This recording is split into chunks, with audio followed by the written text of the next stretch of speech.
Hello, everyone. The South Carolina Office of Special Education Services, along with the Transition Alliance of South Carolina, present Putting the Meaning in Meaningful IEPs. This presentation is part of the Summer Transition Camp webinar series. The information and resources contained in this webinar are for general information purposes only and should not be construed as an endorsement by the South Carolina Department of Education.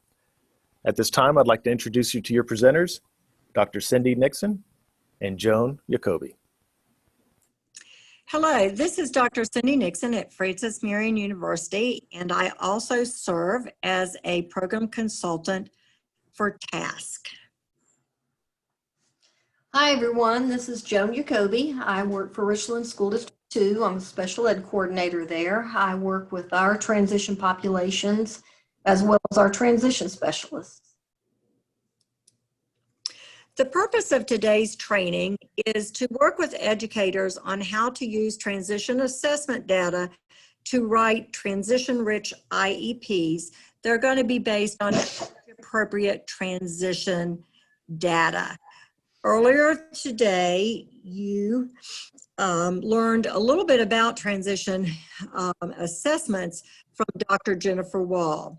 We now are going to take the information that you learned this morning and teach you how to take that data and move it into compliant and age-appropriate IEPs. Our target audience today are those teachers who are working in the field with transition age students. Some of the students may be in middle or high school, but should be age 13 and up. As Cindy said, we're focusing on the IEP portion of how we deal with transition services. And as you know, all of us that use Enrich, love Enrich, know Enrich, that there are different versions of IEPs in Enrich. But the important thing to know is even though they are tailored to a particular age group or stage of life for students, they're all still basically IEPs. So we have to make sure we're meeting the compliance needs and just the basic IEP needs of all students. So in the beginning of our presentation, we're going to be talking about essentially the major components of a compliant IEP, because that's your basis for any type of IEP.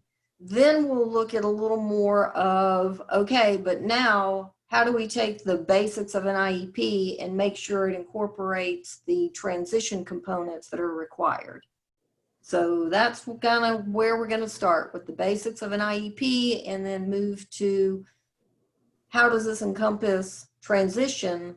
But keep in mind that anything we talk about during the IEP portion, I want you to be thinking, how does this apply to transition age students? Because that's our goal when we get to the end, is where are we going to be?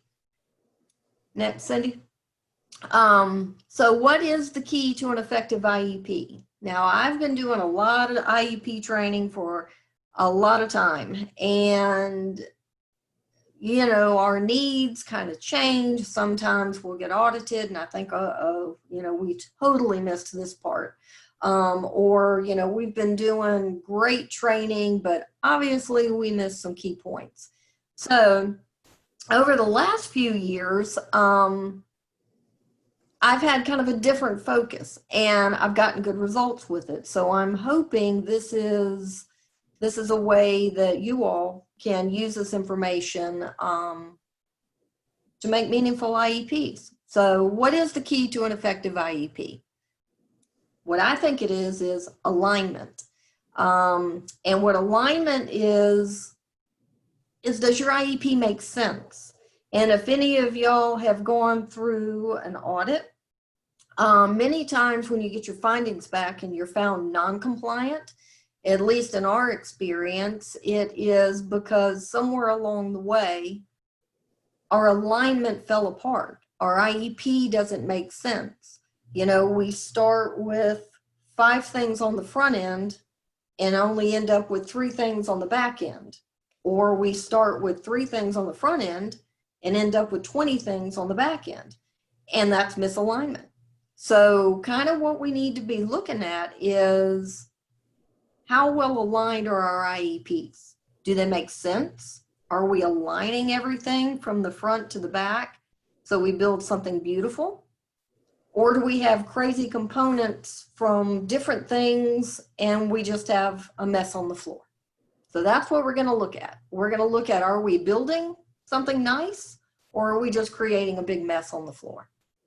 So with the IEP components, and you know, I'm speaking a lot to how things are enriched because that's our world. That's where we have to work. We have to work within enrich, and we have to make enrich work for us. So the format that I'm kind of following, you should be familiar with because it is the format of enrich. So you know now that in enrich, our present levels, or the beginning of our present levels, starts with the consideration of special factors. And this is on all IEPs, not just transition, it's on all 3 of them. And special factors are things that IDEA requires us to look at specifically. Behavior, vision, communication, and the need for assistive technology. And when I talk about communication, that can be, you know, that's kind of a broad category. So we're talking about, yes, students with speech language impairments, or students with hearing, or students with no functional communication. So we're talking about those type things.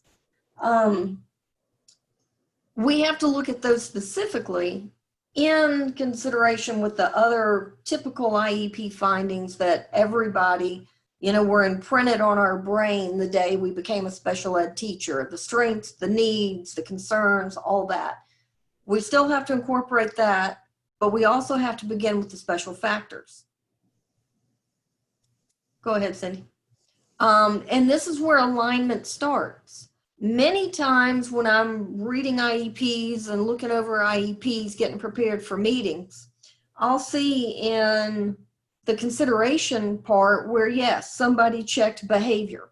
Yes, this child has behavior that impedes, you know, educational performance, and they've checked yes as a special factor, but then I get to the present levels and it's never mentioned.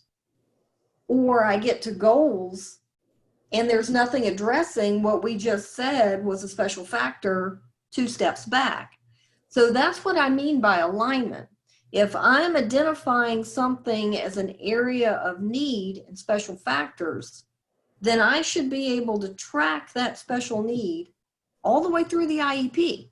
Not that every need will have the same service or be addressed the same way, or, you know, may not have a goal. Who knows? Maybe it's something that is dealt with through accommodations only. That's fine. Not every need on an IEP is going to be addressed the same. But the point is, if you identify it as a need, then you need to carry that through to the end. So that's just a little example of where alignment starts. And as we talk about each component of the IEP, we're going to talk about alignment, because the more aligned your IEP is, the fewer compliance errors you're going to have. Go ahead, Cindy. Of course, after special factors, then we lead into present levels of academic and functional performance. People refer to that as PLAF. I can't really make myself say that all the time, so I will probably slip into calling it present levels, but if I call it present levels, this is what I'm talking about. Go ahead, Cindy. Of course, we're not going to try to throw too much of the real, like, federal stuff in it because we can explain it better. But anyway, do know it's required, okay? For each IEP of a student with a disability, we've got to include statements of the child's present levels of performance. how that impacts the child or affects the child's involvement and progress in the general ed. And we're actually going to talk about that first bullet a pretty good bit. That's called the impact statement. And I know in our most recent audit a few years ago, that was one that we really got dinged on. We weren't doing a great job with our impact statement. So we'll talk about that more. And then, of course, for our preschool kids, where their focus may not be as academic as our school-age kids, for preschool kids, we have to look at appropriateness of their participation in age-appropriate activities. So anyway, that's the legal stuff. But for us, I kind of talk about present levels in two ways. I talk about it in the narrative or the big picture, and then in findings. Findings is what you find out from your narrative, okay? So picture in your brains, picture, or even better, if you can follow along and enrich, this will make a whole lot more sense to you. Think about enrich. Once you've gone past your considerations and special factors and you move into your present levels, you're going to be looking at 4 major components, okay? You're going to get this information from a number of sources, okay? This can be your curriculum-based measures. It's going to be your transition assessments. It's going to be maybe district testing. Remember when we've always done the present level 101 type information, you know, you don't have one source of information or one source of data. None of us want to be characterized by one thing you know about us. You want to have a variety of things to get a better picture of the student. So that's where your narrative starts. We talk about the 4 areas. Course strengths, we all know about that. Needs, make sure we're talking about those special factors, again, bringing your alignment through. How the student's disability affects involvement, and that's the impact statement I was talking about. And then also your parent and your student input. Of course, with younger kids, most of your input's going to come from the parent, but just remember when we were talking about age 13 and up kids, you know, starting with them in middle school to increase their participation and their ownership into their IEPs and into the transition process, with the ultimate goal of high schoolers, you know, running their own meetings. You know, some get to that point, some don't, but you still want to have increasing input from the student as the student gets older. So those are your 4 areas of your present levels. Now, this is something that I think sometimes, I guess because I talk about it all the time, it seems obvious to me.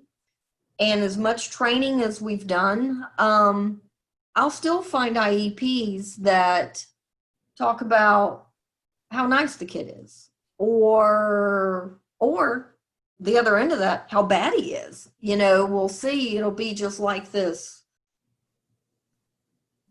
dialogue of what he does and, you know, what he can't do and all that kind of stuff. So just be very black and white with it, really. You know, I'm not saying you can't say positive things about the kids or say something more, you know, subjective or feeling, but that's not the basis of it. Your present levels need to be factual, specific. You've got to reflect your data, and it has to be inclusive of all factors affecting educational progress. And I do want to mention that really quickly. You can't just put on your brain and say, okay, this is a student with a learning disability. I'm a teacher of students with learning disabilities, so I'm only going to talk about learning disabilities on this IEP, even though the child may have behavioral issues, may have some functional needs. You can't put on blinders. And an IEP really has to address all the areas that are impacting progress in the general ed. And a lot of times, and y'all know too, just, picture some of your kids.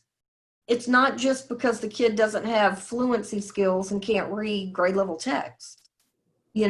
Typically our kids have many issues. And we have to look at those issues. Hence, this is kind of what special factors talks about, is are there other things that we need to address to support that child's inclusion and progress in the general ed or through their special ed course of study. So when I say inclusive of all things, don't get overwhelmed, okay? I don't mean that you have, your IEP has to include a fix for everything in a single year. Remember, an IEP is a plan to, correct or address issues within a year. What can you reasonably do within a year? But you can't ignore the obvious factors. Okay, that's what I'm saying. If you have a child with,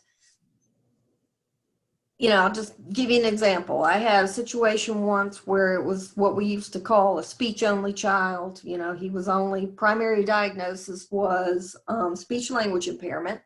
And the child, was getting in all sorts of trouble and was getting suspended and was up for expulsion. And the speech language therapist had the hardest time with, what do you mean I have to develop a behavior plan?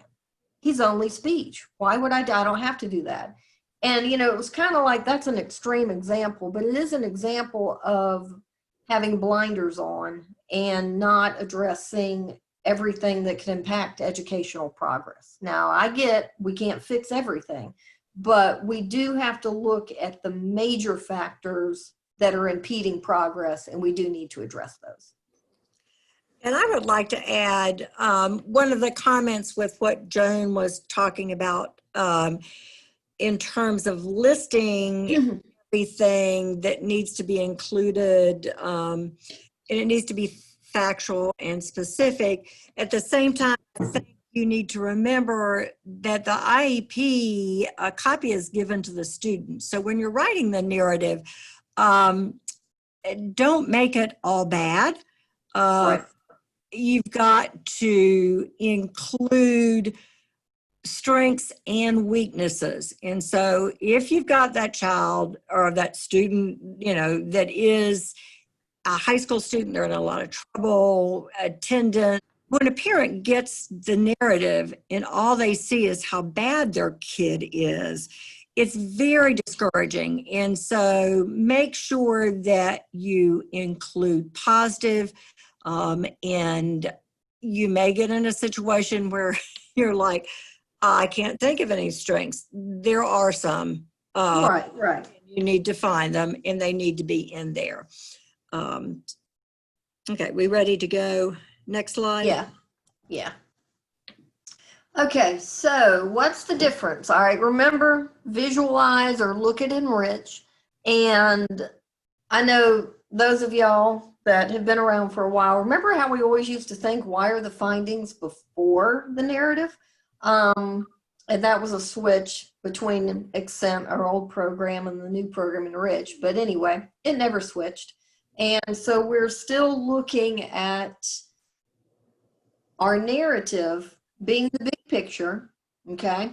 And we have to think about findings before. We used to think, oh, our findings is what we found out, and that's how we write our narrative. Well, I think the interpretation of findings kind of changed, and it's kind of the opposite. Is the narrative is the big picture, okay? From our assessment, from our work with the student, from working with the parent, from working with the gen ed teachers to find out what the disability is impacting in the regular ed classroom, or preventing the child from going to a regular ed classroom. From that, our big picture is our narrative. Okay, what do we know about the child? What are his strengths? What are the needs? What do we need to address? Okay, then from there, we kind of have to narrow it down. And from the big picture, the IEP team determines what needs to be the biggest focus of this IEP. Now, again, you can't fix everything. Can't fix everything in a year, okay? So that's part of the IEP team's job, I guess you would say, is to, okay, this is everything we know.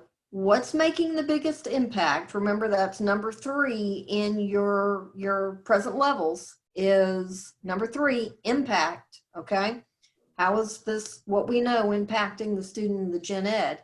Now, based on the impact, where can we get the most bang for our buck? What do we need to do that's going to make the biggest impact on the child this year? Remember, your year. So that's what you do. You go from the narrative of everything, of all the information you know, and then synthesize it down to the findings. So you're going to narrow your big picture narrative into the findings. What is it that we really need to work on right now to get the most for our efforts for this student in this IEP year? So again, we're laying the next block in our beautiful creation because this is your next alignment piece. This is going to lead you into how do you develop your goals. So start with the big picture, synthesize it down, what's the most important things we need to know, and then we determine how we're going to address them and provide services. Go ahead, Cindy. The need statement on this particular slide would be that Cindy and Joan will learn how to spell assessments. She wrote it, not me. Oh, yes. Joan will learn how to spell. We'll learn how to spell. Let's look at some of our, just some sample, statements here. Now, also, I want you to remember also, again, I look at things through a Richland 2 lens, and, nothing I'm saying or showing or anything like that is in no way to supersede any guidance that you're receiving from your district, okay? So, as Mike said in the beginning, this is just general information. This is kind of how we do it. So, again, use your district guidance as well, but hopefully this is helpful to you. So we're looking at a student, okay? What I want you to notice in these examples, remember back to that side by side where we said, present levels are and present levels are not, okay? And remember the first thing we said was they're factual and they're specific. So take Diana, all right? She 10th grade, she is going to general ed for math. She has comprehension's pretty good. She can listen, know what she's supposed to do. She can understand content, grade level content, following directions. So all of those are good things, okay? Not once did we say Diana's nice. Okay, not once did we, not that Diana isn't nice and you can include, but that shouldn't be all that you have. It's very factual base about what she can do. These are her strengths. She can make inferences, and y'all know that's a huge skill. Functional strengths, social skills are appropriate. She gets along with peers. She turns in all her classwork, homework, and assignments on time. So, another way of looking at this too is like, can you look at a statement and say, like let's just take the last sentence there. Diana's teachers report that she turns in all classwork and homework assignments.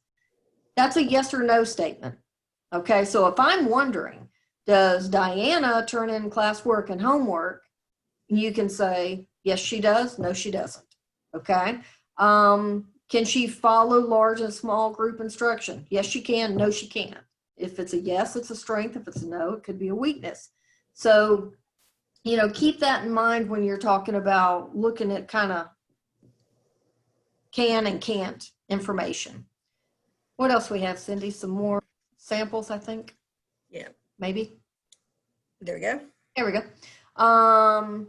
All right, so these are not what would be a total strength statement. These are just some sentences, literally, I pulled out of some IEPs. So don't think this was the entirety of the strengths section.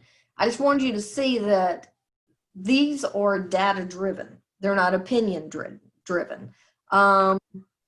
You know, from whatever curriculum-based measure this teacher happened to use, she found out he can decode at the 8th grade level, but he's comprehending at a fifth grade level. Okay, so clearly there's some disconnect between decoding and fluency and then what he's understanding. You know, if I had to guess, I would probably say he's probably got a low fluency rate, so he's busy trying to read and then not really understanding what he's reading. So the point I want you to see here is these are statements written from fact, okay? With Peter and his on-task behavior, coming to class, I'm assuming that teacher got that information from input from the general ed, which everybody should always do on their IEPs. And you know, as so many of our high schoolers, you know, I know when I taught high school, it wasn't so much what they knew. You know, some of my kids were pretty darn smart. And I knew they knew the content, but holy cow, to get them to turn in assignments, to finish the work, that was my struggle. So I think we see that a lot with a lot of high school kids, is getting out of them what we know they know. So anyway, that's just what I want to get across in those examples. So these are some non-examples. Betty's a good student, is capable of being successful. Well, hopefully they're all capable. She has good peer relations, gets along with her teacher. When she's focused, she does well in her classes. She does better on reading probes than she does on her math probes. Okay, well, good, but is it really telling us a whole thing? A whole lot. Not too much. All right, I do see this a lot. Crocker is a 9th grade student receiving services under IDEA because he has LD. He's well behaved, motivated to learn. He likes to ask questions pertaining to his learning. He's made academic progress in math and writing.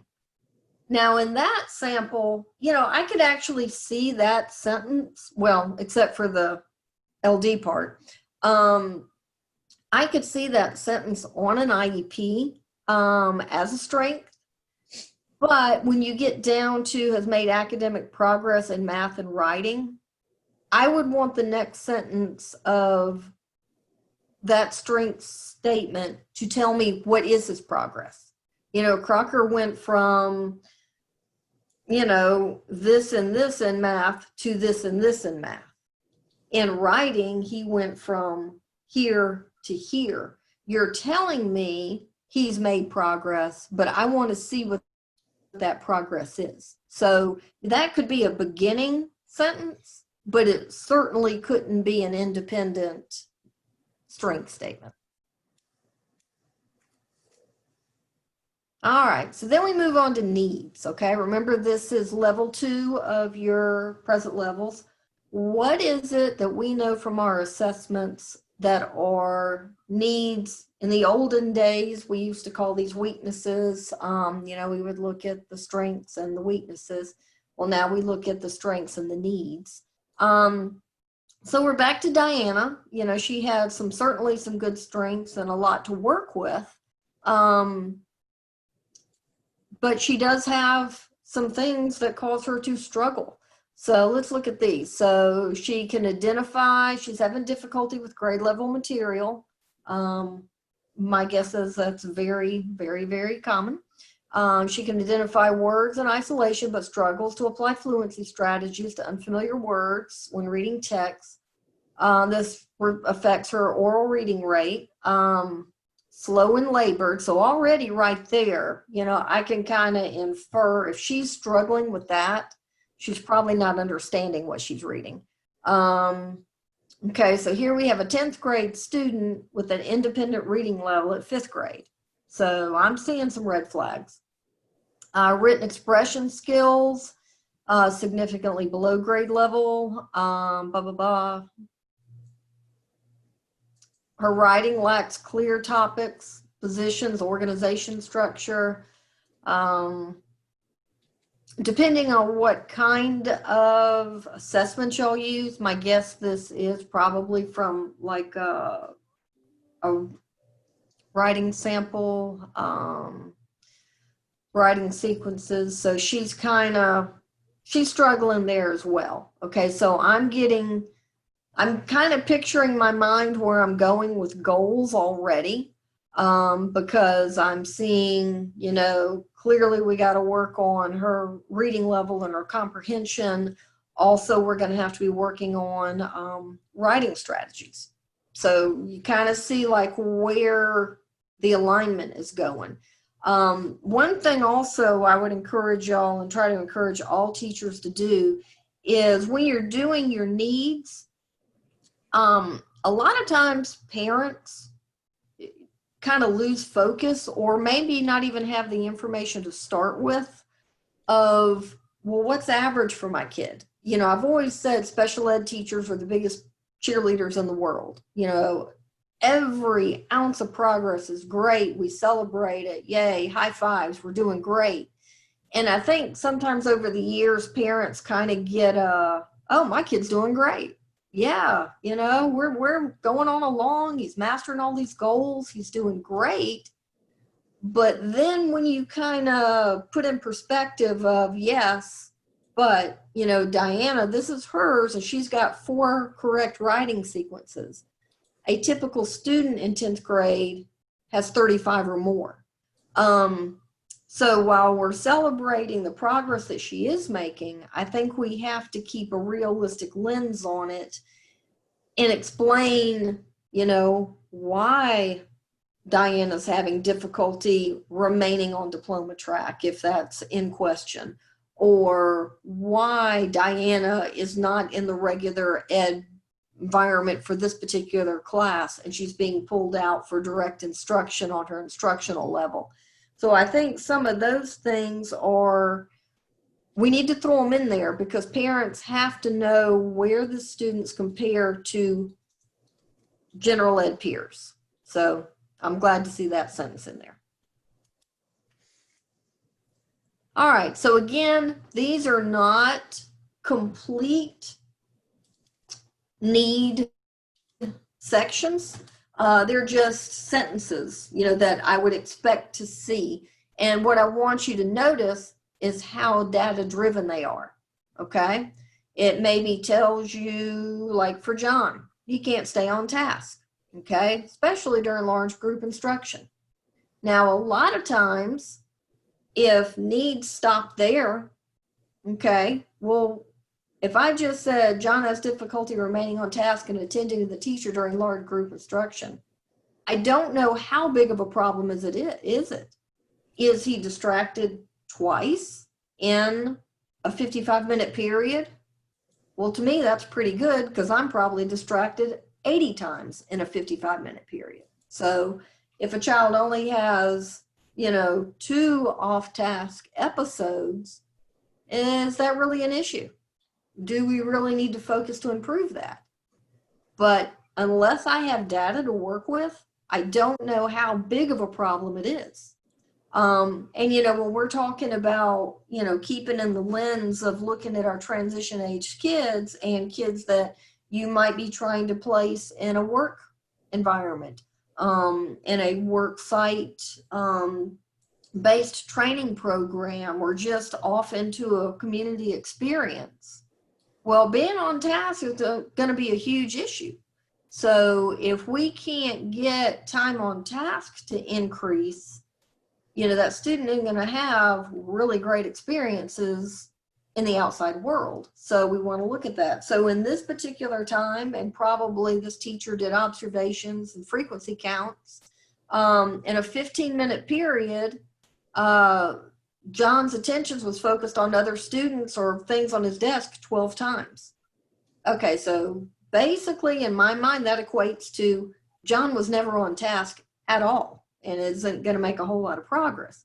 So would that be a glaring finding that I would expect to come through the funnel from the narrative down into my findings and into my goals? Yeah, I think that would be a pretty big one. Mark, again, hard to complete. He works on Algebra 1 assignments. He understands required steps, but his weaknesses in basic math calculation result in incorrect answers.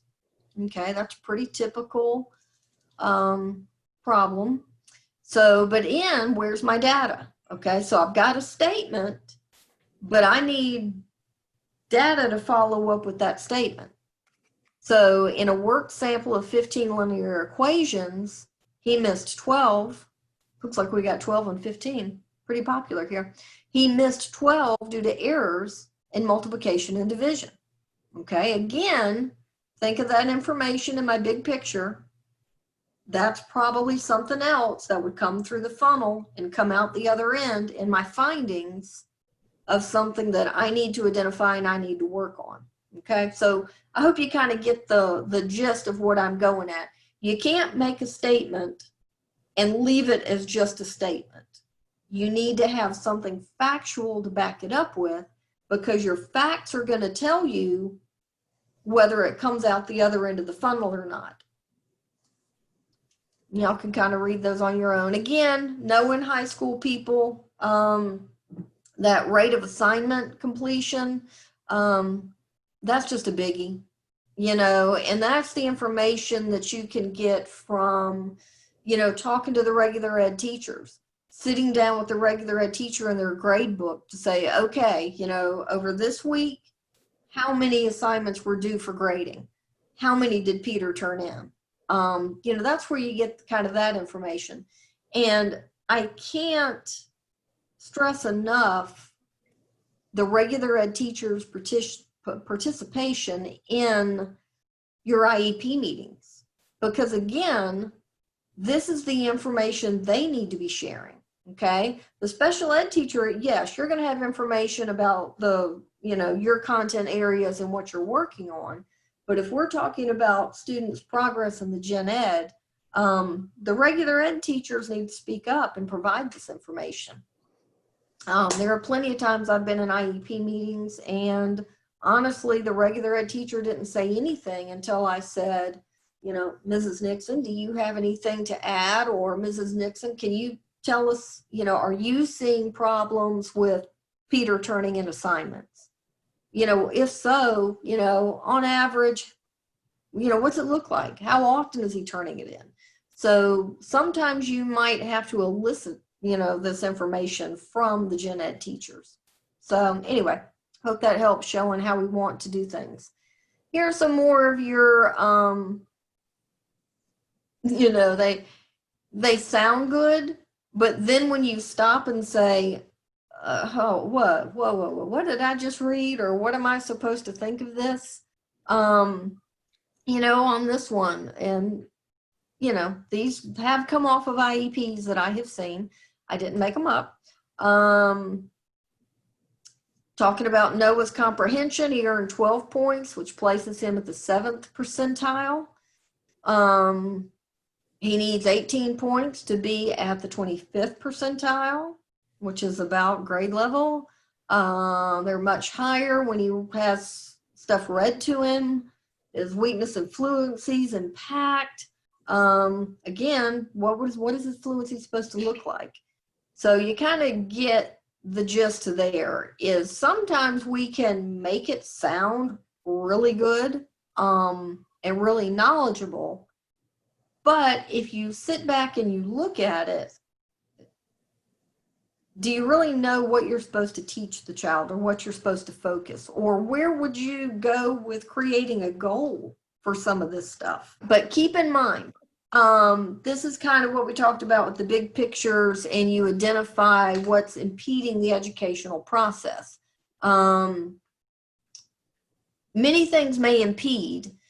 And keep in mind, don't have your blinders on and think, oh, I'm an LD teacher, so I'm only going to focus on LD skills. You have to kind of look at the child as a big picture, okay? Many kids out there, regardless of their identified disability, have difficulty with organization. Your OHI kids, you know, a large portion of them are students identified with ADHD. Organization is a huge thing.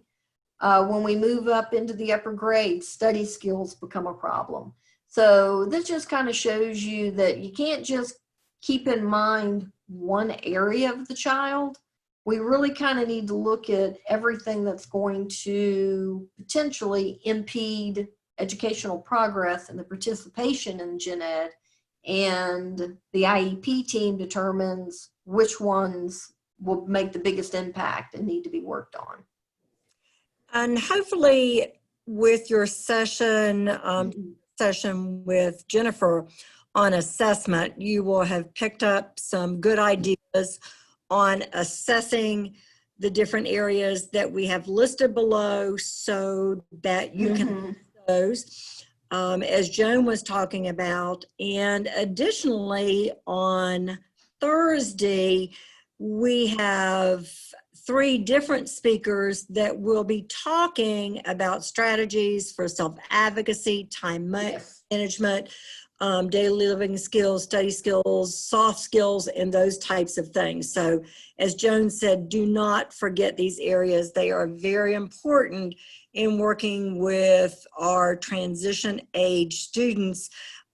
Their skills that are going to be needed as they move on to college or they move into the work-related fields. Exactly, yes. Okay, so think about, picture in your mind, we're kind of drifting, you know, through the top of the IEP. Remember, keep in mind your alignment. We've gone from consideration of special factors. We've moved into present levels. We've talked about the strengths. We've talked about the needs. Now we have to talk about how the student's disability affects involvement and progress in the general ed. It's not in Enrich, it's not called the impact statement, but that's pretty much what we all call it. Okay, so we all refer to it as the impact statement. And it's what impact does the child's disability have on his or her progress. Now, one thing we see a lot of why. I'll see, you know, Cindy's progress in ELA is impacted by her learning disability. Okay, that's a why. But let's say on my IEP, it says, you know, Joan's learning disability impact her progress in Gen Ed.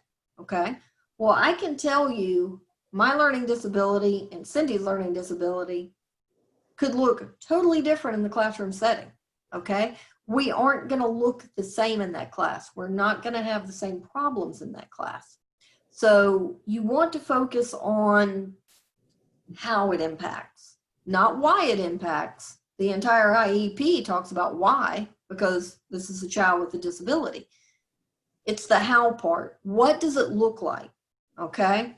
How does it manifest itself? When do you see it? What are the biggest impediments and barriers? What am I doing different from what my peers are doing? And why is it causing me a problem? So when you're looking at your IEPs, look at that statement, look at what you wrote, and then kind of visualize that child in a gen ed class. Okay? What is he doing? If he's not keeping up with gen ed peers, why?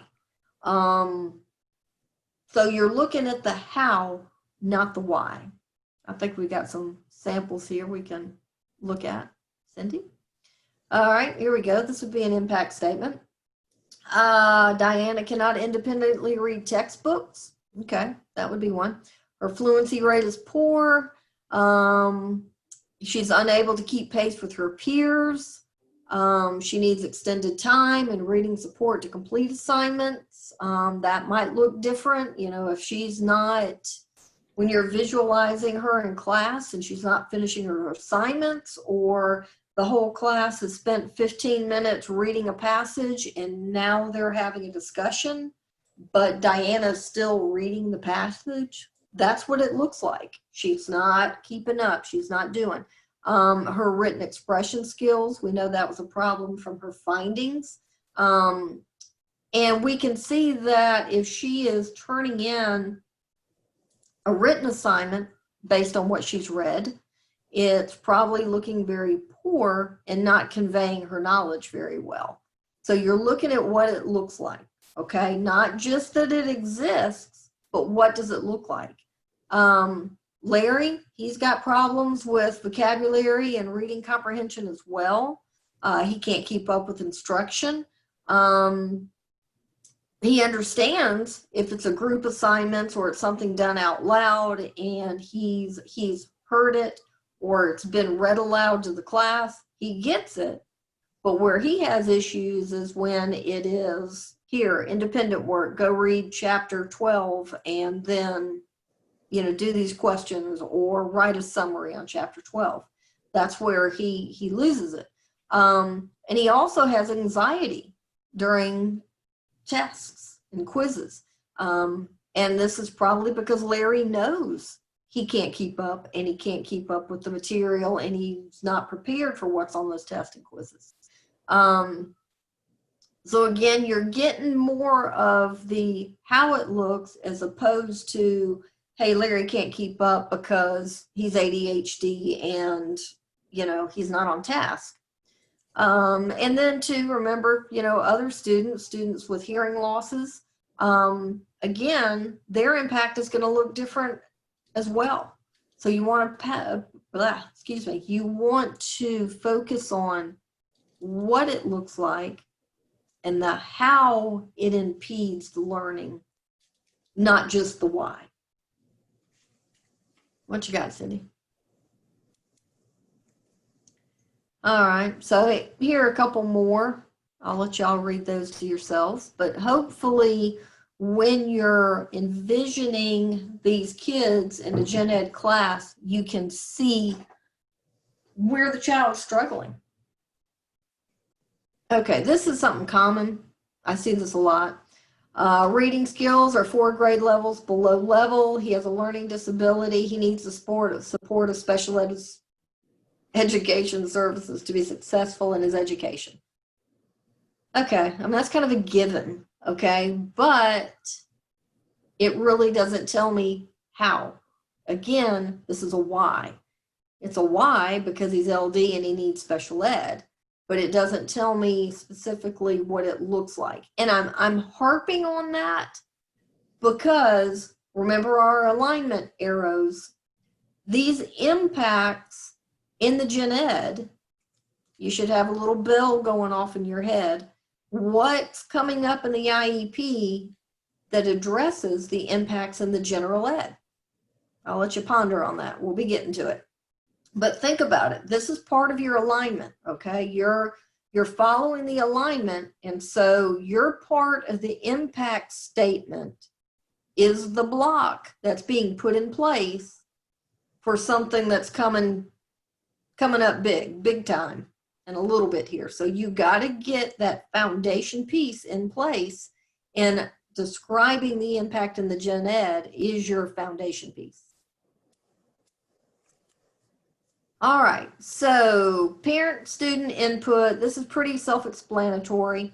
But the big thing that I've run into in the past, not so much, I would say when we first converted to Enrich, I had to address this a lot. Not so much now. I think we're getting beyond the don't know what to do with it stage. But, you know, oftentimes parents don't attend IEP meetings, nor do students of transition age, even though you're inviting them. You know, a lot of them are not going to show up. So people are like, well, I left that blank because the parent wasn't at the meeting, the student wasn't at the meeting. And if your teachers are leaving this blank, you're going to get zapped on an audit because you cannot leave this information blank. So what we have guided people to do is that if the parent or the adult student or the younger student doesn't participate in the meeting, you can gather information before the meeting. You can use information that maybe the parent, expressed to you their concerns 3 weeks ago in a parent conference, or they were upset about something and they called you, or, Cindy failed an algebra test. So the parent's fussing at you saying, well, wait a minute, he's supposed to be getting this accommodation, or you're supposed to be working on these skills. You can use past information for input on an IEP. And that's, of course, if the parent or the student doesn't attend. And now we've all been in IEP meetings where the parent is in attendance or is participating by phone and doesn't say a word. We've all had those meetings. So you might have to elicit information from them. Ms. Nixon, can you tell me a little bit about your concerns with Ressa? How's Ressa doing with homework? What kind of feedback are you getting from Gen Ed? Are there any concerns there? So, you might have to pull it out. But the main thing here is just don't leave it blank, because you will get zapped on that. And some of that, like I said, can come from some of your assessments. It can come from previous conversations. All right, this was just kind of a statement. Information from Tammy. So clearly this was probably like a student interview. What she likes, what she doesn't like. She likes algebra. She does find using her text reader helpful. And then information from Tammy's parents. So this person was able to elicit information. So that's good. Okay, so now we're going to talk about what's on your IEP. So if you have the opportunity, and you can look at an IEP in your possession or look at an IEP on a Rich, ask yourself, are your present levels based on fact or opinion? Now, that's not to say that you can't have some opinion in your IEP. I mean, you are the people that work with the kids, and, you have valuable information to share, but that can't be the crux of your IEP. In order for you to have alignment throughout your IEP, you're going to have to be working with facts. You get your facts from your data, okay? So you got to have more facts than you do opinion. Do you have data? Do you have the information for your findings? So ask yourself, your very beginning block of your beautiful tower, where are you? Are you focused? Do you have the data, a way to go, and you're building your tower? Or do you have a mess on the floor? Okay. From there, remember your alignment. We're going from your special factors to your present levels. Now we're going into goals. Okay. Now, from being audited many times and helping to audit other people and other places, this is kind of where alignment tends to go awry. I'll look at an IEP and I'm thinking, oh my God, these are the best present levels I have ever read in my life. I can visualize the kid. If I were to inherit that child in the IEP, I would know what to do. And then I get to goals. And I think, where on earth did that goal come from? Because it just cropped up out of nowhere. And I cannot track it backwards to the findings, to the present levels. So it's kind of like, this goal just came out of the atmosphere. Boom, there goes your alignment. You just threw more blocks on the floor because as you move forward, none of it's going to make sense. Go ahead, Cindy. Oh, Cindy wanted to put this in there for y'all. Here's an IEP goal. Given one prompt with masking tape guidelines as reference, Shauna will stay in her assigned area 80% of the time in 4 out of 5 gym sessions by the end of COVID. There you go, Cindy. I had to get her COVID reference in there. That's right. Social distancing. Social distance, everybody. Okay, so what is a goal? And I will have to say that probably, in my experience, goals are the most anxiety-driven thing on an IEP for teachers. They stress most about the goals. But I'll tell you, I have found the people who are stressed out about their goals is because they don't have the data to write them. And it's hard to write goals when you don't have anything to work with. So again, that's why your alignment is so important and why your data is so important, because it gives you the building blocks to write your goals. So just remember that your goals, they need an outcome. They need to establish, criteria for mastery. They have to be measurable. Okay, ding, ding, ding. That's probably another huge thing that if you get audited anytime soon, or even if y'all do self-checks and self-audits within your districts, measurability always comes up to be an issue. Because somebody might say, ooh, that's a pretty sounding goal, but how are you going to figure out if you're making any progress on it? And then too, when we talked about the goals, and you're probably thinking, oh my God, Jacoby said we have to fix everything for the child. You don't. You've got to make sure your IEP is ambitious, because you certainly want the kid to make progress, but it also has to be obtainable. It has to be realistic. So yes, the child might have lots and lots and lots of issues, but if you tailor your IEP to address every issue, you're going to have so much trouble implementing that IEP. So that's why you want to look at it in steps, okay? Especially with transition, okay? Because one of the big shifts an IEP makes from a school age IEP to a transition IEP is, even though all IEPs are a 1-year plan, transition is 2, but it's a 4-year plan, okay? So you're looking at the big picture of it. It's a long-range plan to get the child where they want to be and, what we need to do to get them there. You're still going to break it up in annual increments to get there. So again, alignment takes on a big role with transition IEPs too, because you need to have year 1 lined up correctly, so year 2 can take off. Same thing with year 3. Year 3 is going to line up with 2. 4 is going to line up with 3. So you want to make sure you're having that. And when you get into writing your transition IEPs, you're not going to put 4 years worth of stuff on an IEP, but you're going to have that 4-year picture in the back of your brain. Okay? Go ahead, Cindy.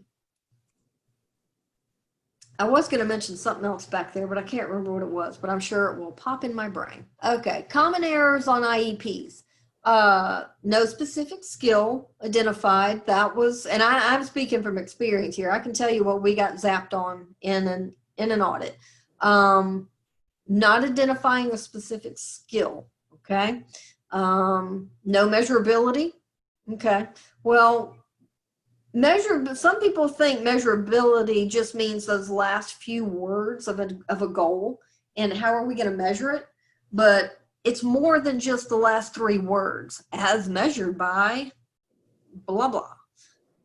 You have to have the tools to measure, okay? So that's why we talk about having baseline and targets, because if you don't have that, you don't have anything to measure. So even if you throw a word out there to say as measured by weekly probes, okay, well, if you don't have a baseline and you don't have a target, your measurability ain't going to do you any good anyway. So it's kind of a combination, and we'll see more of those samples.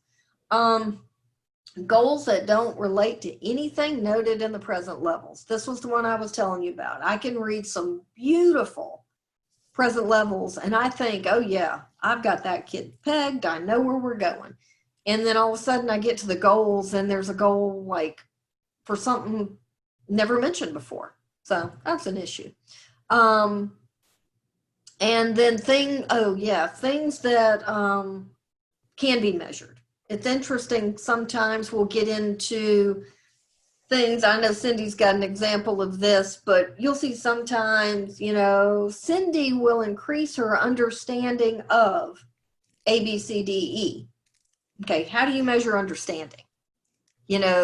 That's not necessarily a skill that can be measured. Cindy, you want to tell me your sample on that one? Yeah, it was not long after I started at Richland too. And at the high school level, it actually was a 504 plan, but you do see it in IEPs as well. We had a teacher that had put on the plan, the student will understand the directions. And we got caught up in a 504 complaint, which is not a lot of fun. If you've been in a State Department complaint, 504 complaints are worse. And because it was a general statement, the student will understand directions, there was no way to measure it. So when the student did not pass their algebra class in Gen Ed, the parent went back to that IEP. And once again, as those of you that are directors or coordinators, as you well know, a lot of times you don't know what's coming at you until somebody catches it. But I had the parent call and they filed a civil rights complaint because teachers were not checking for understanding. But how do you measure understanding? And so that was a lesson I learned the hard way. Needless to say, we lost the complaint and had to do a lot of compensatory time because the student had then flunked the algebra. Yeah. And with that also, we're not saying don't check for understanding. Yeah. What we're saying is there has to be a tangible thing, I guess maybe is what I'm trying to describe. How would you check to see if Cindy understood? Yeah. How are you going to? Would that be Cindy repeat directions to me? Now that's a thing. That's a touchable, doable thing. If I'm checking for understanding, am I looking at Cindy and saying, class, these are the directions? And then I walk over to Cindy and say, Cindy, can you repeat to me what you're supposed to do? Okay, that's the do part of it. But you can't just put it as we'll check for understanding because that's too iffy. Hope that makes sense. You might say, teacher will check for understanding by having Cindy repeat. So it was kind of back to, keep in mind how we were trying to structure your present level statements. Yes, you can make a statement, but then you have to have something to back it up. So even if you make a statement about, show understanding by this, which would be the skill, repeating directions back, you could go that route. But honestly, I would steer away from things that can't be measured because it's just going to get difficult on you. This particular teacher said, well, I had the student write it down in their agenda book. Yeah. Well, that doesn't measure understanding. That just says the student can copy exactly what the teacher said. Mm-hmm. Even though the teacher would maybe ask for Cindy to repeat directions, that just only measures that Cindy can repeat exactly what the teacher said. It still does not measure understanding. So I've always told folks, stay away from words like understand because it's just too hard to measure. Yeah. All right, so what's next? Okay, so let's remember our SMART goals. Specific, measurable, got to have action words, realistic, relevant, time limited. The thing down at the bottom was actually something I came up with several years ago, and surprisingly, it's been very successful. So when I'm doing handouts for new teachers or doing new teacher trainings, I actually go to my visual formula for goals. And for some reason, even as many times as I said it or wrote it on a piece of paper or however I tried to convey the information about what you got to have in a measurable goal, sometimes it never stuck. But oddly, people liked this, so I have stuck with it. So, and fortunately, it does kind of follow along with the State Department's SMART goal concept. Okay, you have a time frame.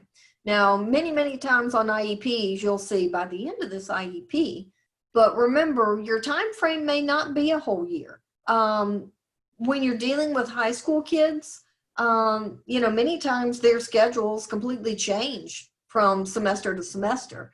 And there may be something that is a need for first semester, but isn't a need for second semester. So sometimes it could be, by the end of the first semester, or it could be to do something in, you might be trying a behavior strategy for 9 weeks. So just remember your time frame may not just be by the end of the IEP. Okay, so you have your time frame, your student, of course, your direction of change. One thing to think about skills is typically any skill you can think of, you probably either want to increase it, decrease it, or maintain it. Okay, so your IEP goal has to have a where are you going with this? Is it a skill you're trying to increase? Great. Are you trying to decrease it? Whatever. So you want to look at your direction of change. Then your skill, what is it you're trying to change? What is it you're trying to increase, decrease, or see if the child can maintain learned skills? From your baseline, again, there's your data. Where's the child starting? Because if you don't have a baseline, then there's no way you can come up with a target, okay? Your baseline tells you what your reasonable expectation could be. If you have a child who is, running out of the classroom twice a week and you want to increase that to 0, okay, that's probably doable. But if you have a child who's running out of the classroom 42 times a week and you want to reduce that to 0, okay, that might be a little bit of a big step. So if you know your baseline is 42, you may work to reduce that to 30. And then your next goal would be to reduce it down again. So all that's to say is you can't have a target without knowing where you're starting with your baseline. And then you have to have a way to measure it. How am I going to measure how many times Cindy runs out of the room? And that's your progress part. So it helps. Whichever works for you is good too. So we'll see here. All right, so where are we now? That's your baseline data. Where are we starting? Hopefully this information, remember your alignment, should be pulling through your IEP to your goals. Think about your measurement. Typically, sometimes with your data, depending on what you're measuring, you may want more than one data point. Again, you don't want to give one probe and then say, oh yeah, Cindy has a fluency of, 5 words per minute. That's probably an off day.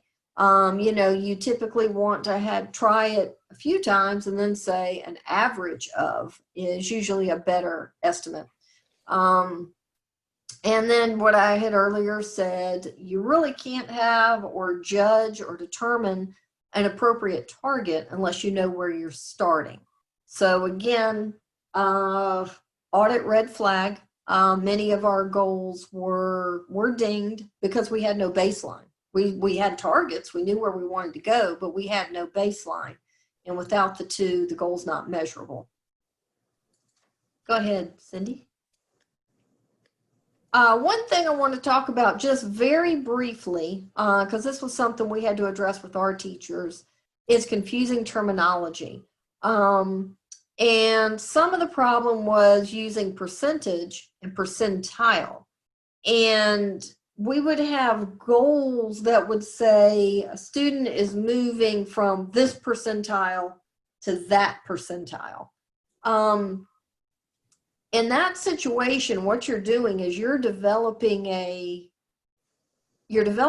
goal for progress on an assessment, not progress on a skill.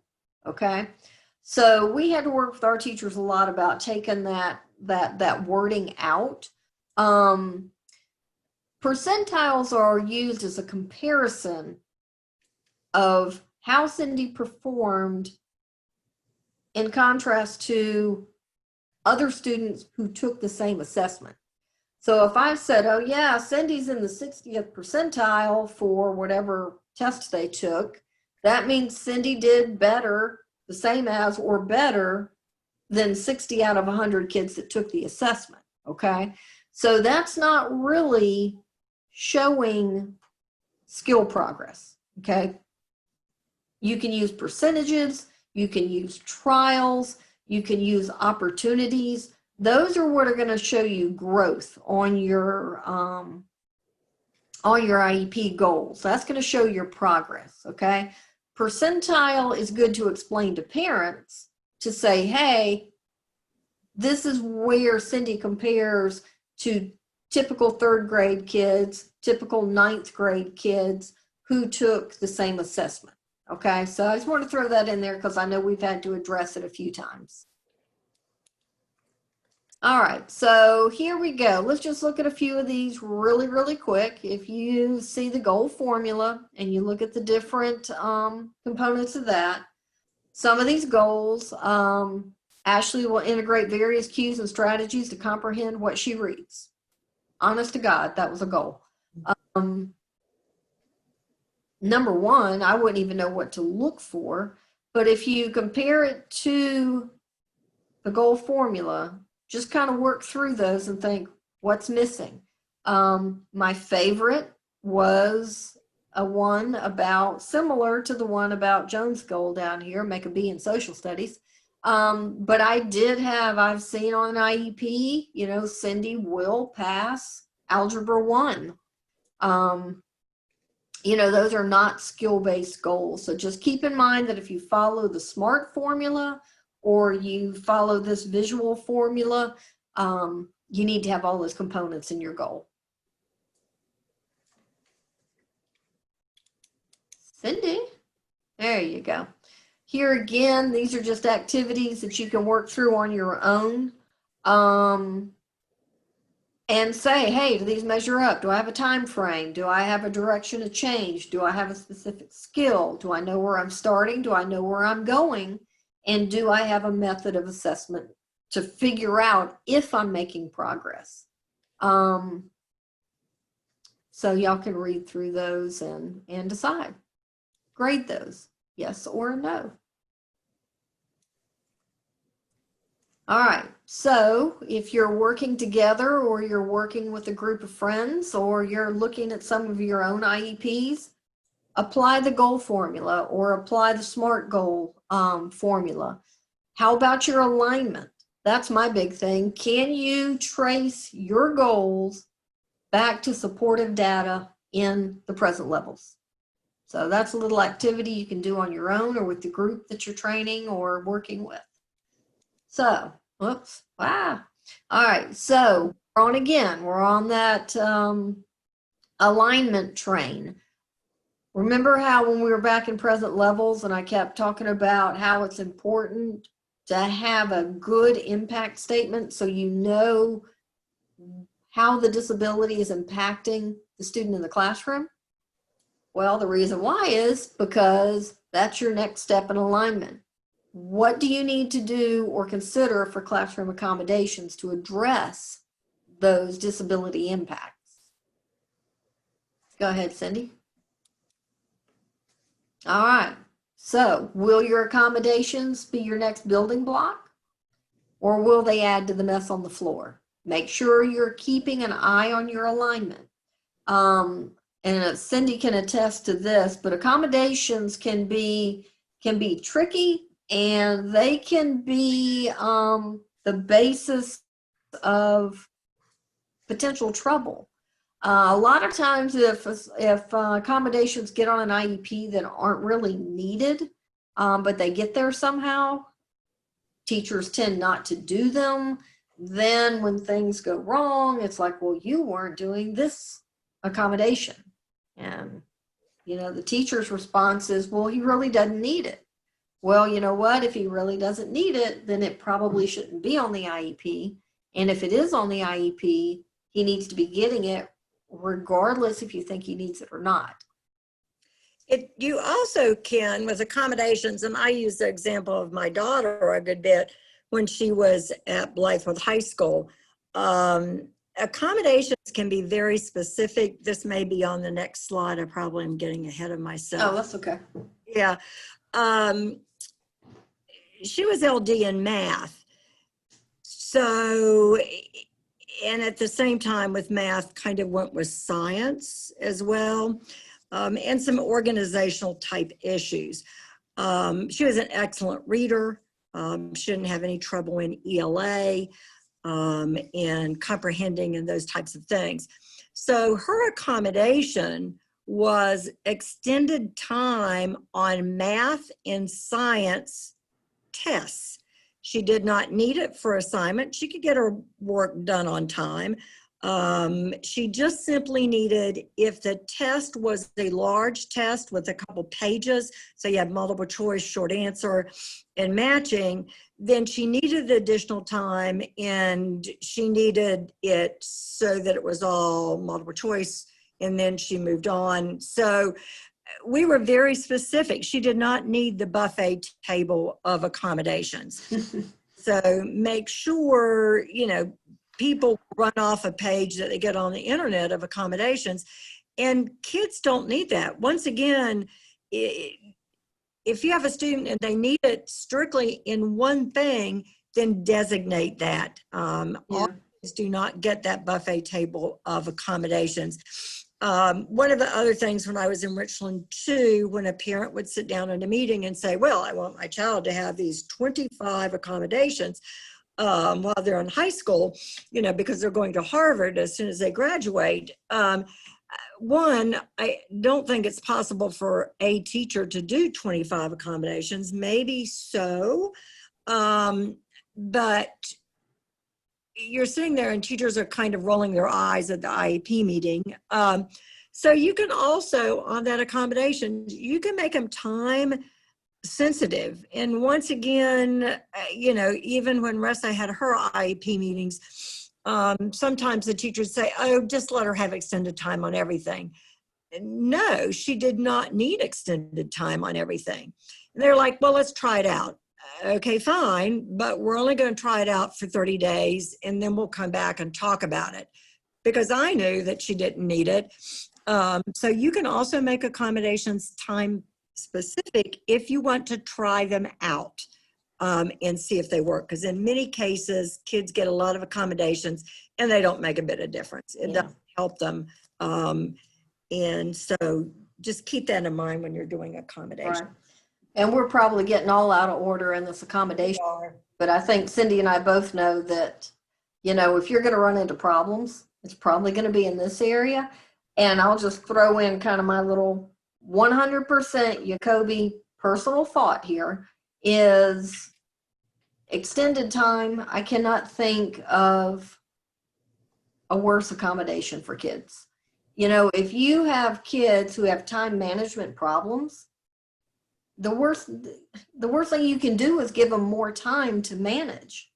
So just from my personal experience working with teachers and working with my high school kids and all of that, is when you start adding extended time to things, it just snowballs.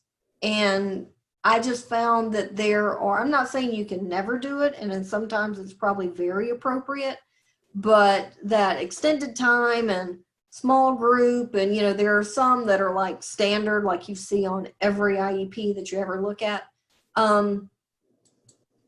It's not effective. So I would just caution you about overusing that accommodation and really looking at, is there another way to address the problem than giving the child more time to have more problems. So anyway, all right, we'll get back on. Think about real life. Think about real life. That's right. All right. So why accommodations? So well, Oops. because, all right. So how do you determine appropriate accommodations? Okay. And yes, we have to have alignment. Okay. So think back on your train. Okay. We're back to present levels. Do you have data that shows the need for the accommodation? Is it related to or caused by the disability? Okay. Are your accommodations based on specific needs identified in your findings? Okay. So remember, we're looking back to our goals. You always want to review your accommodations annually, just like you do any other part of the IEP, because remember, accommodations are driven by the impact in the gen ed. And when the gen ed environment changes, your accommodations could change. So just because something was on an IEP last year doesn't necessarily mean it has to be on this year's IEP, because students change, conditions change, needs change. It might be something that you have, a teacher that says, oh, I do oral assessment for the entire class. We do all our tests together and I read to the whole class. Okay, well, remember, an accommodation is only something that is specific to that child that they wouldn't otherwise get in the gen ed setting if it weren't on an IEP. So, you might have some that roll up every year, but the team needs to determine that. And, the crux of that is not, oh, well, he got it last year, so he needs it this year. Again, just like your goals, just like your services, it all has to be based on your current findings. And if your current findings don't support that accommodation anymore, then it shouldn't be on your IEP. Just like Cindy and I, voice of experience with these type things, oftentimes we got, for lack of a better word, we got in the most trouble for accommodations that were either unrealistic, that couldn't be provided, or accommodations that shouldn't have even been on the IEP to begin with. So anyway, just caution about that. Make sure your alignment does not fall apart when you get to accommodations. Cindy mentioned the parent coming with the, buffet menu of things. Oh, this would be good. That would be great. Oh, yeah, he definitely needs that. That's where your present levels will help you. And you can say, Ms. Nixon, I'm sorry, the data does not support the need for RESA to have that accommodation. We don't see anything in our findings. We don't see anything, from other teacher input that makes this a relevant accommodation. So in cases like that, strong present levels can help you. So just remember, don't let your alignment fall apart when you come to accommodations, okay? All right, so this is kind of what Cindy was talking about accommodations needing parameters. Accommodation without parameter means every time. So if somebody puts on an IEP oral testing, okay, is that going to be every test every time? Is that going to be for the multiple choice vocabulary test? Or the matching vocabulary test?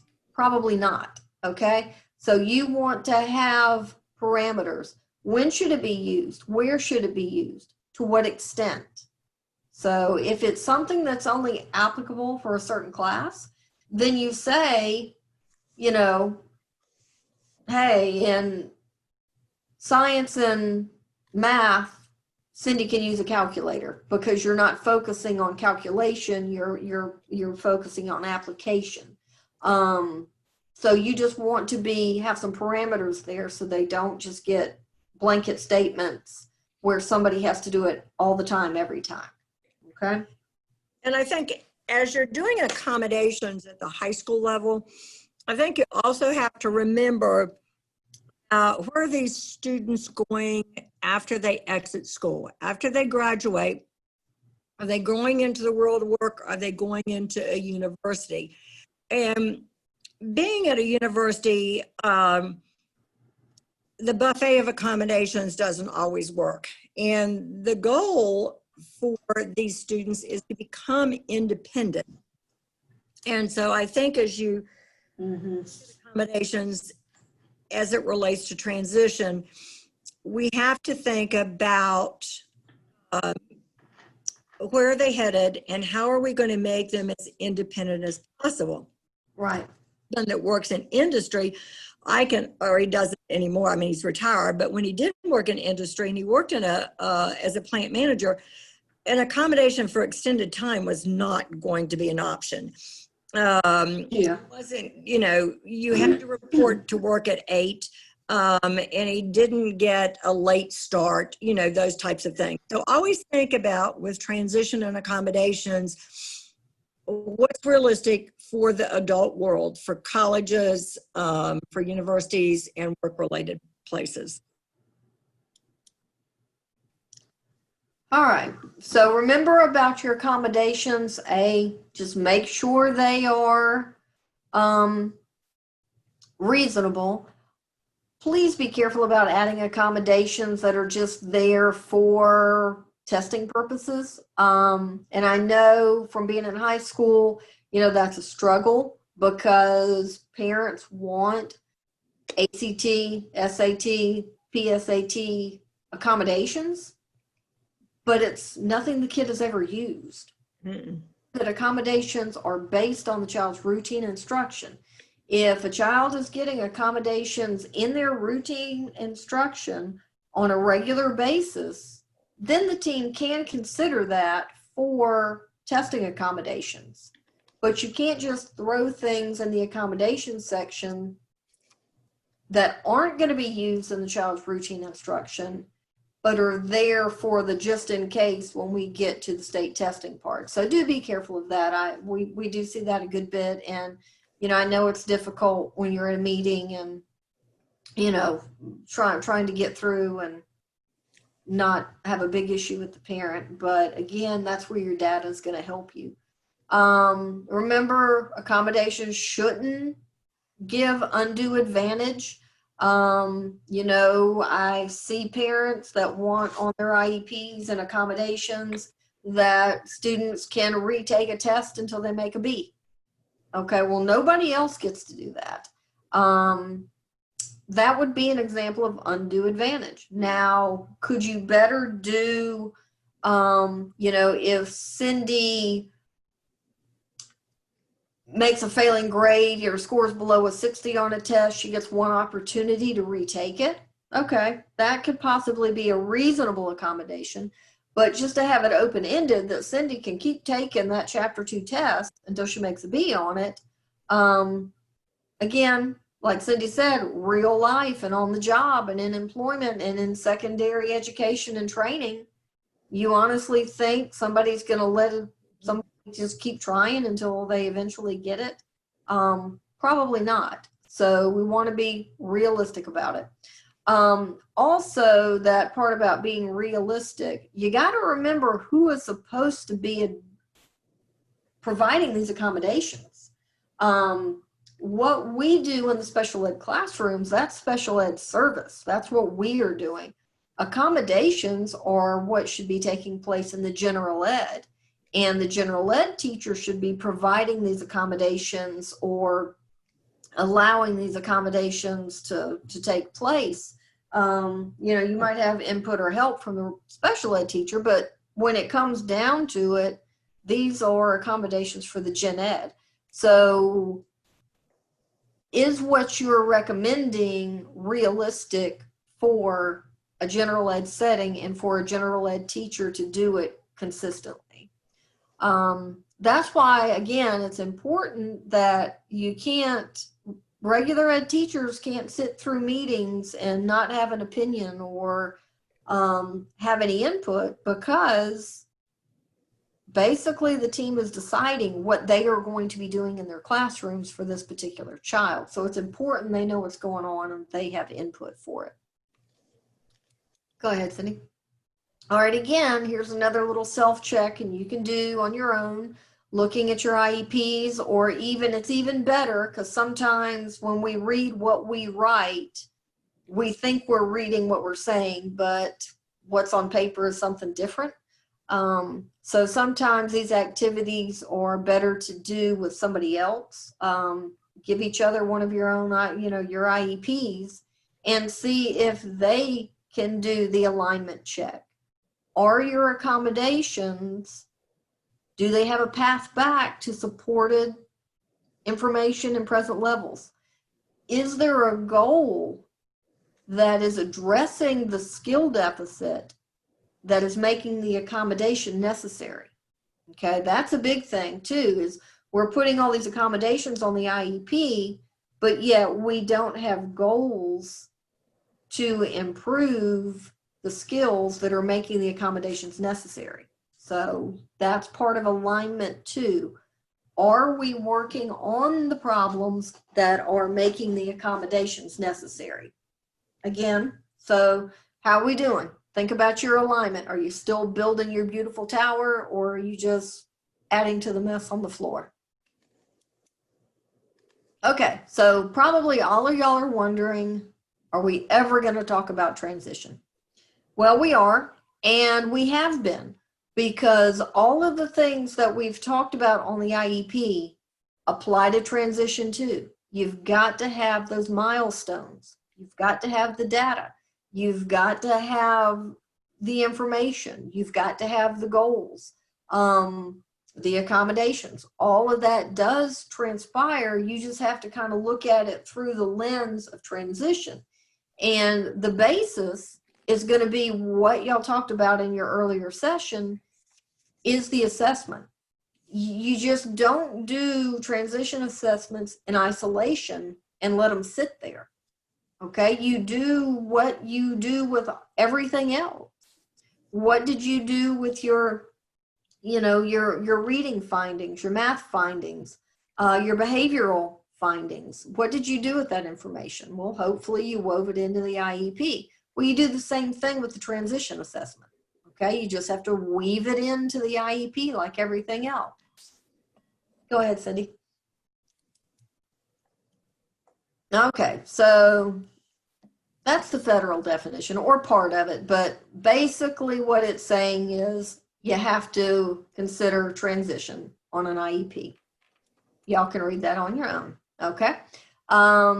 Transition planning, again, this is probably something you talked about in assessment. Remember, it's student focused, it's outcome driven. Where are the weaknesses, and where do you have to go with it? What kind of community resources do you need to bring in? What kind of agencies do you need to be in? And remember, you're planning, yes, you're planning in annual increments, but you're also planning the next 4 to 6 years for this student. So when we talk about it being outcome driven, we're going to get more into that because that's your post-secondary goals. That's where you're going. So you can't be narrow focused for this year and then do something totally different next year, because again, boom, there goes your alignment. Okay. So your alignment again should be a thread through the next 4 to 6 years to get somewhere. Cindy, you have anything you want to add there?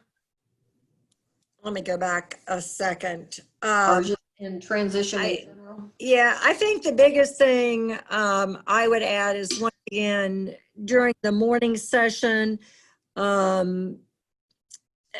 transition, you've got to have those transition assessments. They have to be formal, they have to be informal.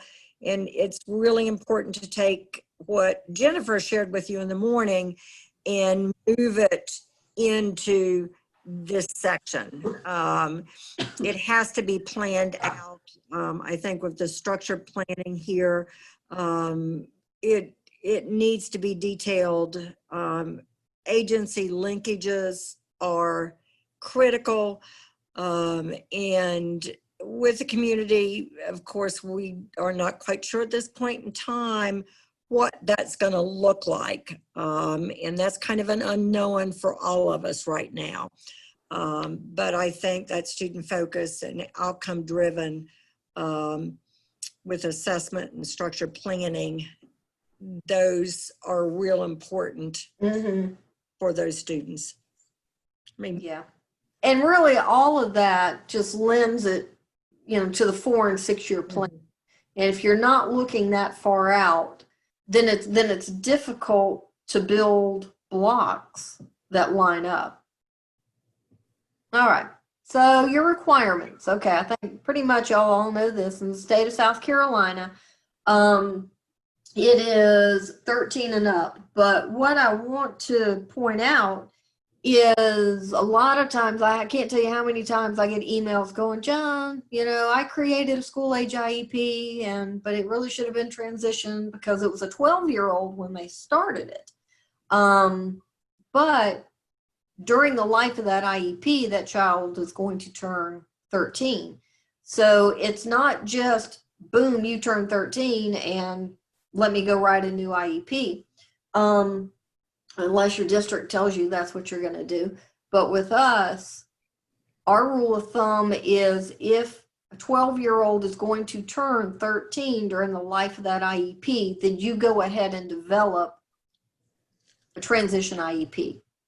Because if you don't do a school age IEP, then you're going to end up having to turn around and do another IEP when the child does do 13. So that's just something I wanted to make sure that you understood that, people focus on the age, but it's the year they're going to turn 13. All right. So, go back 1 second, Cindy. Just a couple things that we're going to make sure that we want to talk about is when we get to the post-secondary goals, that people know those are different from annual goals. We focus on services. I think we covered the rest of that, but the main thing was when we get to the post-secondary goals, and don't confuse those with the annuals, but we'll talk about that more when we get there. Go ahead. All right, so remember what I was saying before, transition data may look and feel different, but you treat it the same. You treat it the same as your reading assessment. You treat it the same as your math assessment. What can the student do? What do we need to help them to do? So again, transition, even though we will talk about it globally, and Cindy wants to be a nurse when she grows up. Okay, well, that's great, but where's the data? Does Cindy have the skills to be a nurse? Do we need to focus on, her math skills? Do we need to do something different? All that's based on whatever her needs are. So just remember that you treat your transition information the same way as you do any other information. It's fact, you use data, you should have baselines and targets, should be measurable, and again, it should be able to follow that alignment thread back through your IEP to make sense, or forward through your IEP, whichever way you go with it. I think if you looked at Cindy's science scores, you would not want her to grow up and be a nurse. Just saying. Just saying. It's true. Okay, so just remember, we talked enough about IEPs in general and what needs to be on them. But what becomes unique to your 13 plus transition IEP is it kind of goes from a 1-year plan to a multi-year plan. It should be over time becoming more student driven with more student input. And then it also moves beyond the typical areas we looked at with younger kids, where you're primarily focusing on academics and behavior and functional skills. But in addition to all of those, you don't forget those. But in addition, we're also looking at what is needed for the child to have community experiences, career and employment readiness, secondary education training, or even for our more impaired students, what do we need to focus so they can be as independent as possible with adult living? Okay, so it's all the stuff we've talked about up to this point. Now it's more. Yeah. See? Guess what comes next with transition? We get a whole nother section of the IEP. So again, it's different, but it's more of the same, and we just have to treat it the same, okay? And it used to be in the olden days, people would think, oh, well, if I put one sentence that says transition on the IEP, boom, it's now a transition IEP. It doesn't work that way. Again, transition flows just like all your other information. It becomes a part of the picture. It's not a separate picture. Go ahead, Cindy. Okay, so this new section of the IEP, so picture and enrich, or follow along and enrich, that when you're looking at enrich and you're writing this, after you get through your the consideration of special factors and into your present levels, then you come to your post-school considerations, okay? So here is where you're going to be listing specifically all the lovely transition assessment information you learned about earlier. You're going to get more into the student interest and preferences. So here we are pulling the student more into the process. We're going to look at post-secondary goals, not to be confused with annual goals. And then we also get into what's the appropriate course of study and the projected high school outcome to get to that post-secondary goal. So again, you're starting an alignment thread, okay? Go ahead, Cindy. Okay, so Cindy, you can do this definition if you want. Thank you, Joan. You're welcome. I am hoping that by now you will have enjoyed Jennifer's 3-hour session in the morning. And I think it's just important with this particular slide and getting into transition assessment is, remember, it is ongoing. It's not like at the beginning of the semester, you simply give somebody an assessment and check the box off and say, got that data. Transition can occur, assessment can occur anytime during the school year. If you've got students going out into the community on work sites or job shadowing, you're going to be doing transition checklists and those types of things in. Make sure that it's always based on their needs and preferences and interests. I remember the day, and I know Joan does too, where as you were walking down the highway, as you were walking down, you can tell we've been doing this video for a little while, is we were walking down the hallway of Spring Valley High School, originally Northeast. You quickly said to the student walking with you, we're going into the IEP meeting, quick, tell me what you want to be when you grow up. Oh, I'm going to be a basketball player. And then that's what's thrown on the IEP. So make sure that as you're doing transition assessment, that you look at those demands of current and future working, educational, living, personal and social environments. What's out there? Real quickly, and I know we're getting shorter on time. When I was in North Carolina, and I don't think they called it transition back in the olden days, but that's what we were doing. And my husband was a plant manager in a town called Tarboro, and they made rubber gloves, you know, when you wash dishes, so your hand. He'd be a millionaire now if he was still in it. I would. Anyway, you had to put the gloves, they had a whole section of people that sewed the gloves together, and then you put the kind of a canvas type of material, and you had to actually put it on a hand, and then the hands went down the little conveyor, and then they dipped in the whatever that stuff's called. There's a name for it.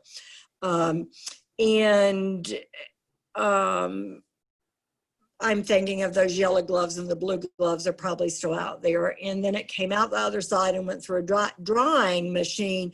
And then there were people on the other side taking the gloves off. It always made me think of I Love Lucy and that chocolate conveyor. Because I would say to my husband, you know, we've got a whole lot of students at this high school, and they could do this job without any trouble at all. And I think he got sick of me saying that. So he finally took me up there one Saturday when there weren't a lot of people and they weren't under a deadline. And he said, you just stand up there and put those gloves on those hands. Well, it looked a whole lot like I Love Lucy. I could take them off, but there was no way I could get them all that, you know, because the thumbs have to go certain places. So you got to look at the environment, and does your town have a lot of manufacturing? If it does, then, you know, you really need to go in beyond a transition assessment and look and see what's required of those very specific jobs. If they're going to university, call up and find out what jobs are there. Or what jobs, what areas of study are there. I remember reviewing some IEPs many years ago, shortly after I moved to Florence, and everybody was going into culinary arts, and they were going into culinary arts at Florence Darlington Tech. And I didn't think a lot about it. You know, perfect jobs for these kids to some extent, but there isn't a culinary arts program at Florence Darlington Tech. I finally got a computer and I'm like, okay, this isn't working. So as you're doing transition assessments, you're looking at needs, preferences, interests, make sure that you look at your environment around you. Yep, good point. Jennifer probably covered a lot of that, so. Yeah. Okay. So anyway, back to your enrich brain, and if you're looking at enrich or visualizing enrich, when you get to the post-school consideration part, of course, everything on an IEP starts with appropriate assessment. So hopefully, from what I'm hearing, y'all should be well equipped with that. Now, our recommendation, and again, this is me speaking, you know, whatever your district policy is, but we recommend to our teachers that they have a minimum of 2 age-appropriate transition assessments. And, you know, we want to see a mixture of formal and informal. Now, teachers say, oh yeah, you know, we can do that because they like to do interest inventories on the internet. But an interest inventory is not going to give you the skill-based information that you need for your goal development and your alignment. You got to have something to work on. And interest inventories aren't going to necessarily give you that. Well, probably aren't going to give you that. So, you know, an interest inventory is fine, but again, that can't be the end of it, okay? So again, just like you would do with your reading, math, behavior, functional information, your transition assessment has to be included in your narrative because that's part of the child's big picture. What did you find out from the transition assessment?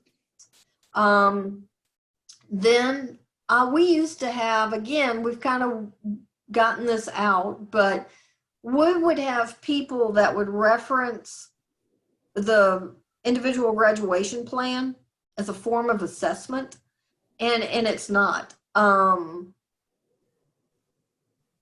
If your guidance department or counseling department is doing the IGPs, you can certainly reference some of the information from it, but the IGP itself isn't a form of assessment. I hope that makes sense. If the IGP included information from a transition assessment or from an interest inventory or from, you know, any of the career cluster information, you can certainly use that. You just need to reference what the information came from.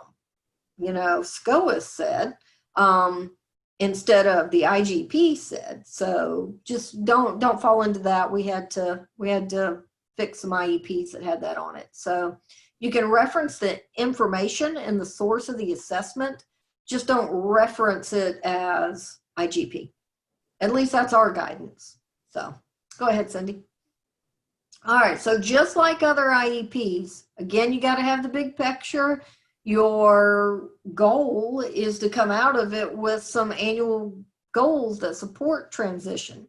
Now, in some people's minds, they start thinking something different. But what I want you to keep in mind is many a times the goals needed for successful transition are already on the IEP. They're already identified needs. For example, if a student is going to a post-secondary education setting, or they're going to a post-secondary training situation, many times those require high school diplomas, okay? So in this child's step, remember we're looking at our 4 or our 6-year plan.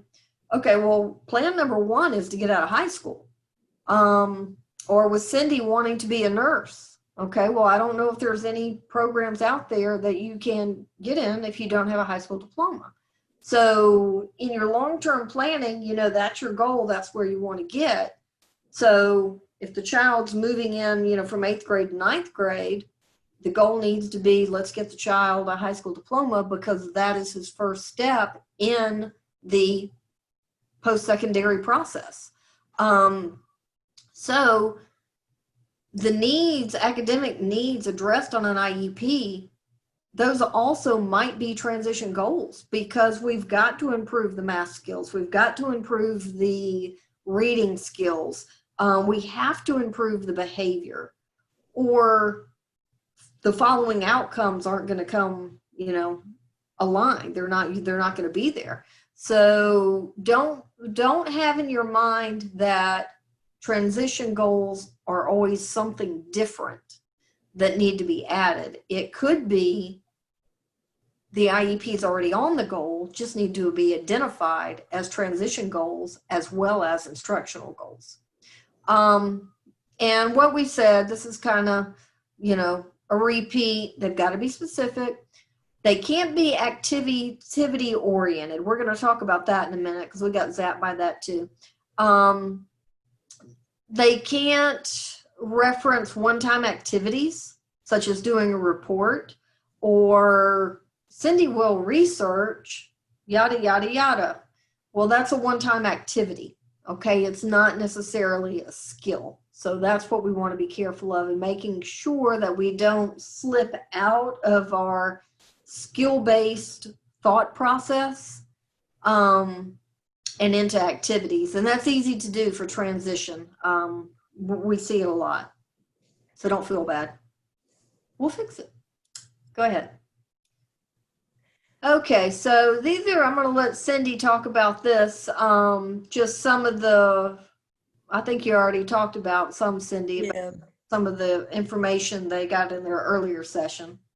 That's right. Yeah.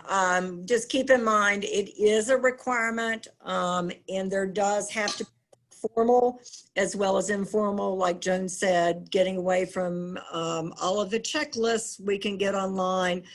And I know that Jennifer has probably referenced several really good ones for formal. I think a lot of times, and most people have a lot of trouble with, is this informal, is this formal?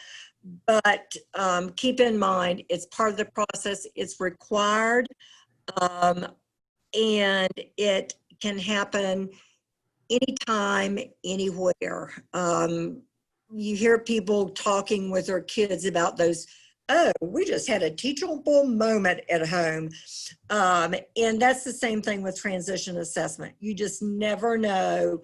There's a lot of assessment areas. And the only other thing I want to say is sometimes you see under assessment, Jennifer probably covered it, is observation. Teacher will observe. If you're going to observe something and you're on a job site, or you want to observe social skills, you know, what's the student doing? Are they alone, or are they, you know, eat by themselves in the cafeteria, or don't, you know, tend to have friends or whatever? If you're doing observation on social skills, then it needs to be written up, dated, and signed. I think some people will say, oh, you don't have to sign it, you don't have to date it. My comment as a ed director, and I'm sure Joan as a compliance coordinator, if it's not dated and signed, it may not count. And second of all, if it's not on paper, it doesn't exist. So when you're talking about assessment happening anytime, anywhere, make sure that if you use observation, that you have documented it. Right. And that's just simply typing it up on your computer, signing it, and making it part of the IEP. Yeah. So And what I tell people a lot too is information without data is opinion. Yep. We don't need opinion. We need facts. So, you know, yes, I can say, oh yeah, we went out to Kroger and Cindy was able to do this and that and this, and he, you know, she did that. And okay, well, that's great. How many times did she do that? What she was supposed to be doing? How many times did she have to be redirected? You know, that type of thing. So, you know, if you kind of don't have, and something I recommend, you know, for people to do when they are observing, is based on your goals. What do you want the child to do? Make a rubric or a checklist or something where you say, okay, Cindy's supposed to stay on task. She's supposed to be able to count a certain number of cans for a shelf or whatever it's supposed to be. You know, that type thing. So then I know, now can I add in my personal opinion? Sure, I can add in my personal opinion, but I still have to have the data to show that, yes, my personal opinion was on target, because look, she did stay on task. She had no redirections. When I checked back behind her, she did put 25 cans of beans on the shelf instead of 32. You know, that type of thing. So yes, you can have opinion, but you also have to have information to back that up. But unfortunately enough, she ate 12 grapes on the way. That's right. And she ate 4 candy bars. So Yeah.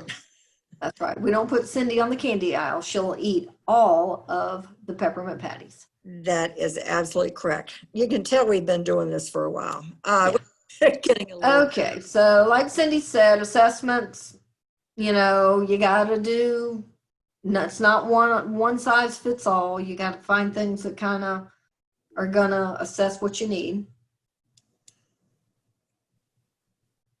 Okay, so these are just, again, some samples you can reference in the post secondary considerations part. This is where you get more into the student interest and preferences. Now, again, a lot of this is, what does the student have an interest in? But it's also to, you know, what does your assessment say that the child has aptitude in? You know, like Cindy could want to be the nurse, you know, she's always wanted to be. But if Cindy has absolutely no scientific, you know, inclinations, it may not be the best direction.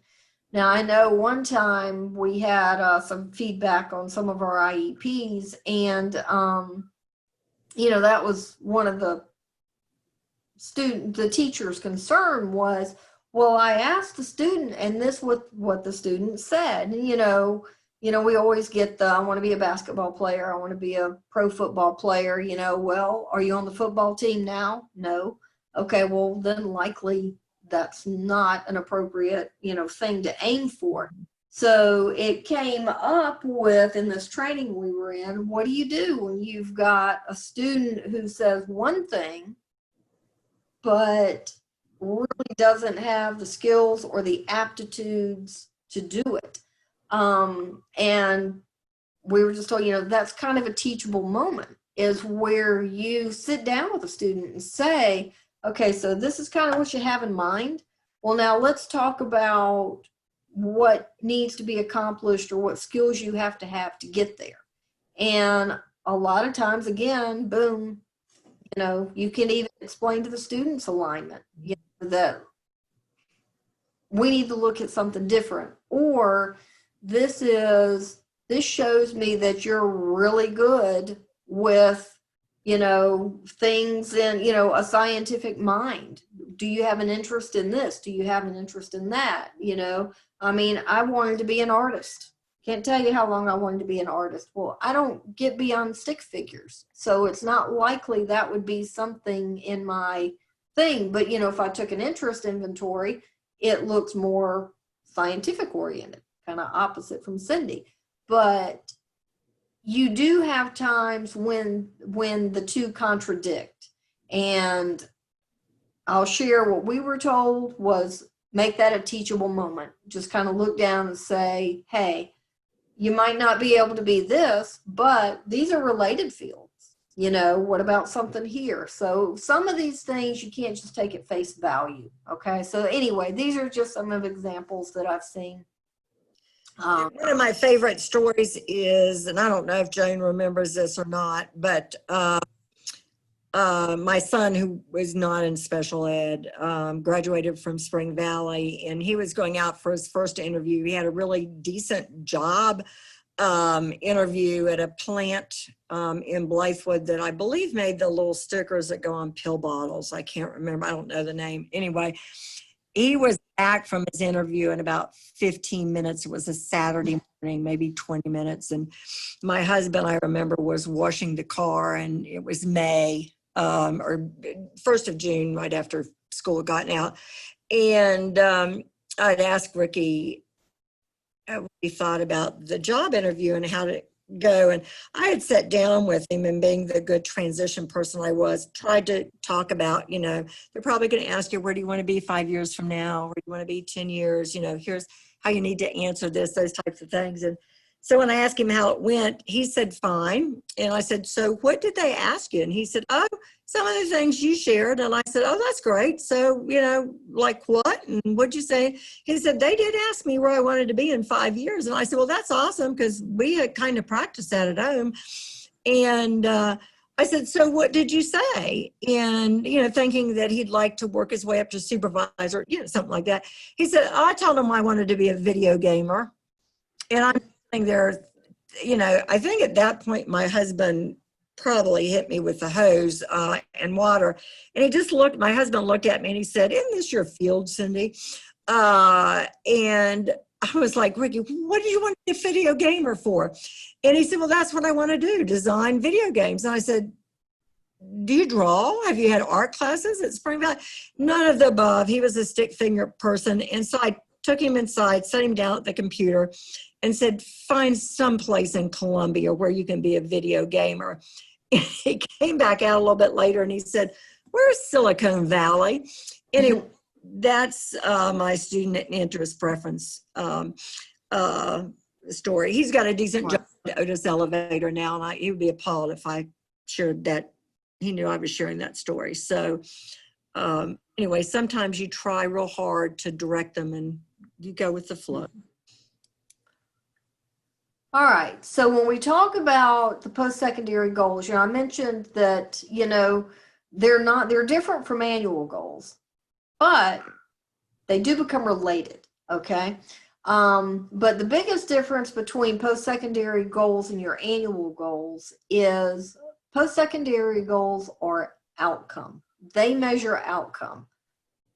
Can we say yes or no that the child, student, young adult met their post-secondary goal of Cindy being a nurse or me being an artist?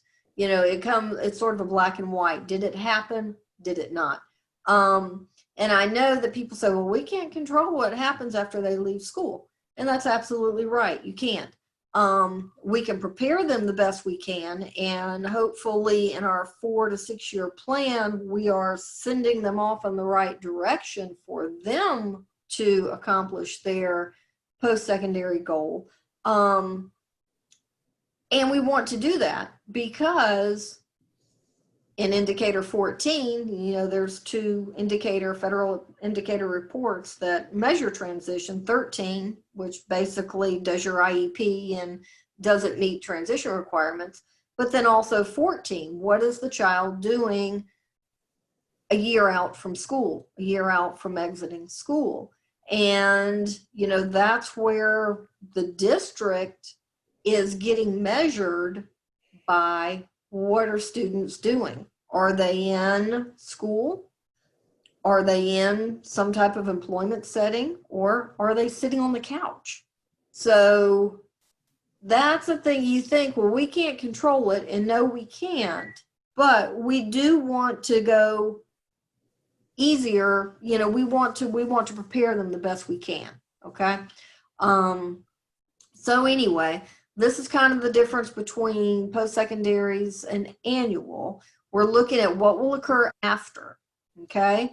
While annual goals look at the progress the student's making while in school. So just keep that in mind. We're looking at outcome. All right, go ahead, Cindy. All right, so this is a biggie. Any of you that have been audited, you will get zapped if you're, I probably shouldn't be saying that because the State Department will be mad at me that I'm saying they'll zap people. It will be brought to your attention that your post-secondary statements need to be what the student will do, okay? So hopefully this will help, that you want to make it kind of a definitive statement. Now, nobody's going to hold you to it, and everybody knows student interest and preferences are going to change. Again, that's why this is updated annually. Because if people had asked me in 9th grade, I probably said one thing. In 10th grade, I'd say another. 11th grade, I'd say another. If you asked me back then, would I ever be a teacher? I can tell you what my answer would have been. But, so I'm just saying things change. But be careful in your wording. They're simple will statements. You want to avoid wants to, will pursue, hopes to. You also want to avoid or statements. It needs to be one or the other. Okay, so you don't want to say Cindy will be a scientist or a well digger. You want to kind of have a direction, because those are two very different things, and you can't split yourself trying to prepare the child for both. A well digger? I don't want to be a well digger. Sorry. Okay, so here's an activity that y'all can do, and this is just looking at student scout. She has a mild intellectual disability. She's on an employability course of study or occupational, whatever y'all call it in your district. And she enjoys working in retail settings and clothing. She wants to be in that setting. So that's kind of what her, post-secondary aspirations are. So if we look at the post-secondary goals for her, Cindy, there you go. All right. So after exiting high school, Scout will, there's your operative word, will. She's going to go to Job Corps in order to further develop employment skills that'll help her work in the retail setting. Her career goals. So remember, in your post-secondary goals, you're going to be addressing education and training, employment, and independent skills, independent living skills, if appropriate. So for career, what are we going to do? Well, we're kind of restating she wants after she exits. So remember, post-secondary is outcome after school. She's going to work towards her skills and getting her additional training. Again, we're not going to say may, might, wants, hopes. And as you can see, these are just simple, they're not epistles, they're just simple statements, okay? And in these sections, honestly, simple is better. It leaves less room for mistakes. And again, go by your district guidance. This is just typically what has worked well for us. Now, this is what happens a lot of times is if we have diploma-bound students, or, kids with, pretty good academic skills that will probably go on to some post-secondary education, people automatically say, oh, I don't have to worry about independent living skills, okay? But what people have to keep in mind is independent living skills isn't limited to being able to toilet themselves, okay? Independent living skills is, I look at my two boys who are now, out trying to get out on their own, and Lord, I shake my head sometimes and I think they're never going to make it as adults. And they're smart kids, they have it, but there are just some skills that you just can't, kids don't get taught. Now, I'm really glad that there's a lot more of, the business courses going on and the, the required finance. Holy cow, that is huge. So when we look at those adult skills, don't let your brain click off after you do the career goal. You really do have to consider the independent living skills, okay? Given that, I could probably qualify for independent living skills. I just managed to get my taxes done last week. So I probably could have used some training along the way about how to get that done and not rely on TurboTax, which scared the pants off of me. So you can't just check out when you get to that point, okay? Now, can we prepare them to be perfect adults? Absolutely not. But are there things that we know? If Cindy is having difficulty with basic addition and math, I can assure you she's going to have difficulty with budgeting. So that might be an independent living skill that we might have to look at for Cindy. Yeah. And she still needs it. And she still needs it. Exactly right. She can go out and get a job. She might be able to hold a job. But does she know what to do with a paycheck? Those type of things. So I just don't want you to negate the importance of independent living skills for all kids. Because I think, in the olden days, we always thought independent skills were your, moderate and severe kids, but it's not, it's everybody. So I just want you to keep that in your mind as we go forward. So those are your areas of your post-secondary skills. So then we kind of start looking at what about annual goals that support transition. And I just want to point out some of these things because these were called to our attention. I'll quit say we got zapped. These were called to our attention during an audit. When we would see goals like, and these are my boys, Max and Nathan, that they will do career inventories and interest assessment and identify 3 realistic employment options. Okay, that's a one-time activity. Okay, that's not a skill, it's a one-time activity. You may do that as a transition activity, but it doesn't meet criteria to have a goal. Okay, because again, think back to your goal formula or your SMART goals. Where's your baseline? What skill am I pointing out? Is the skill that they can look up an interest inventory? So you kind of see where you start looking at your goals for transition. They still have to meet the same criteria of any goal. And when you start to try to make an activity or a one-time event into a goal, you're going to find it's not going to fit the formula.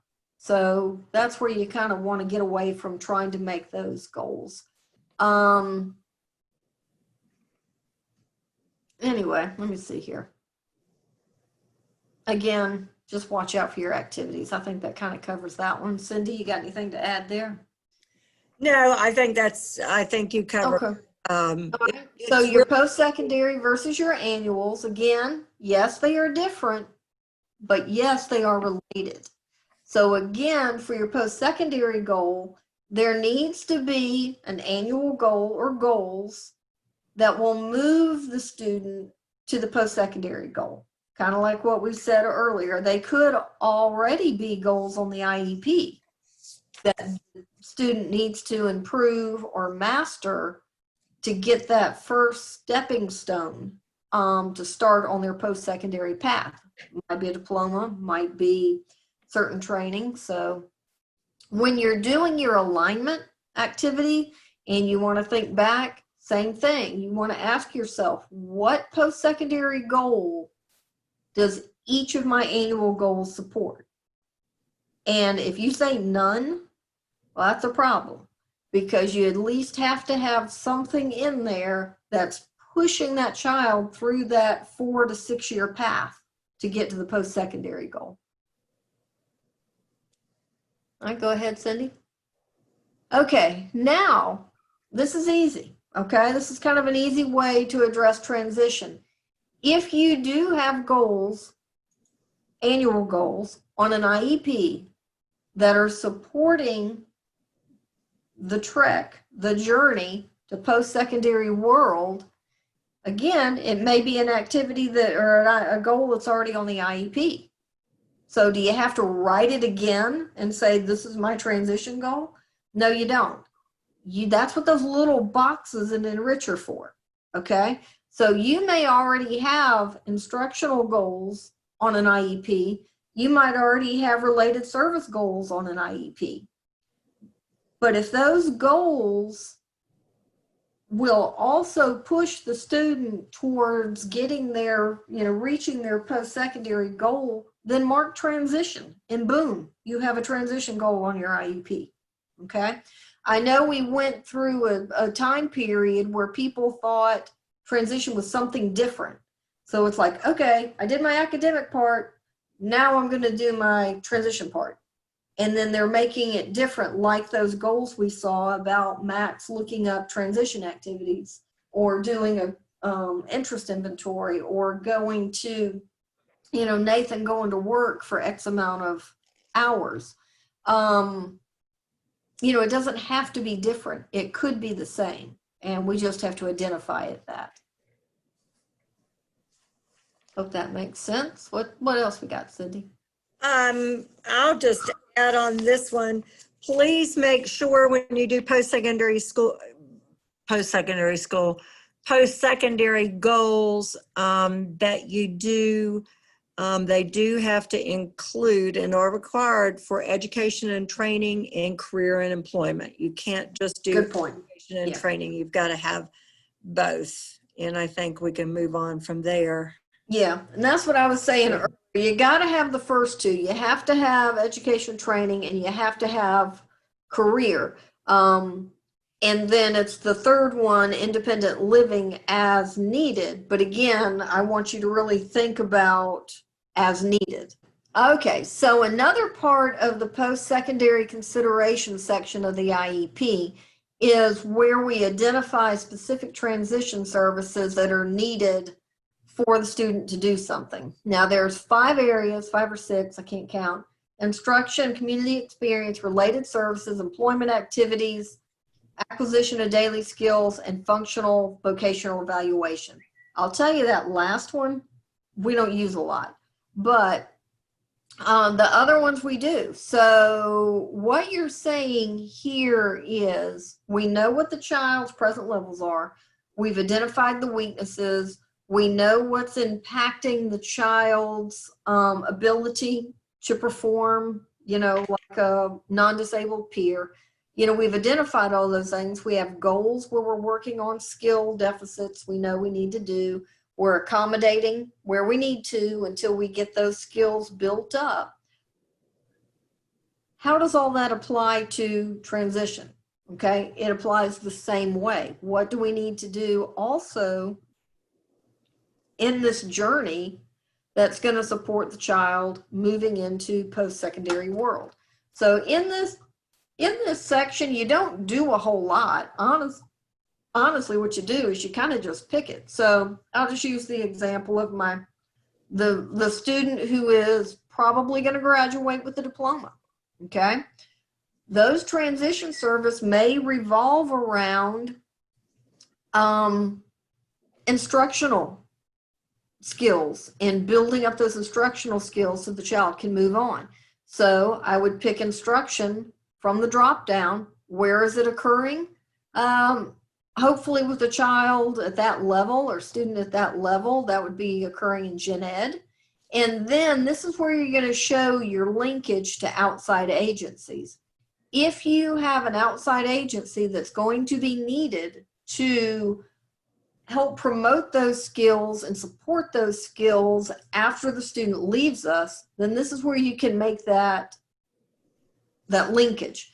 Now, again, too, remember, and I can't emphasize enough, I see IEPs a lot of times where this post-secondary information never changes. And now maybe in your rare instance, okay, you've got a consistent child and it doesn't change. But sometimes to me it's suspect if I see the same thing year after year. So just remember, this part of the IEP gets just as, updated just as much as everything else does.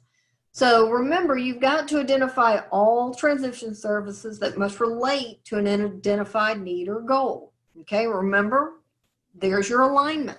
Okay, are we still building our strong foundation and moving beyond and building up from it? So the next slide kind of tells you what each option kind of includes.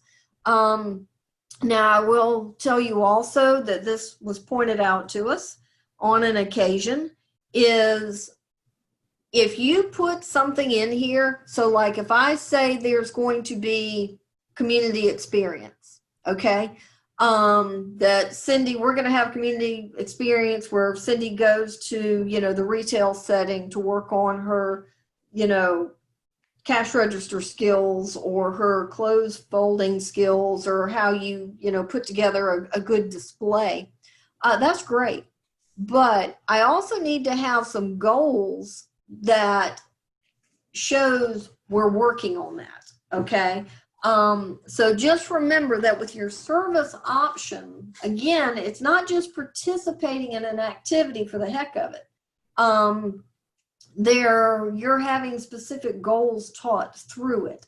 So if you have a child or you have a group, let's say I have a classroom for moderate disability students at a high school, and every other week they go out to Harvest Hope or somewhere in a food bank and they're working on those skills.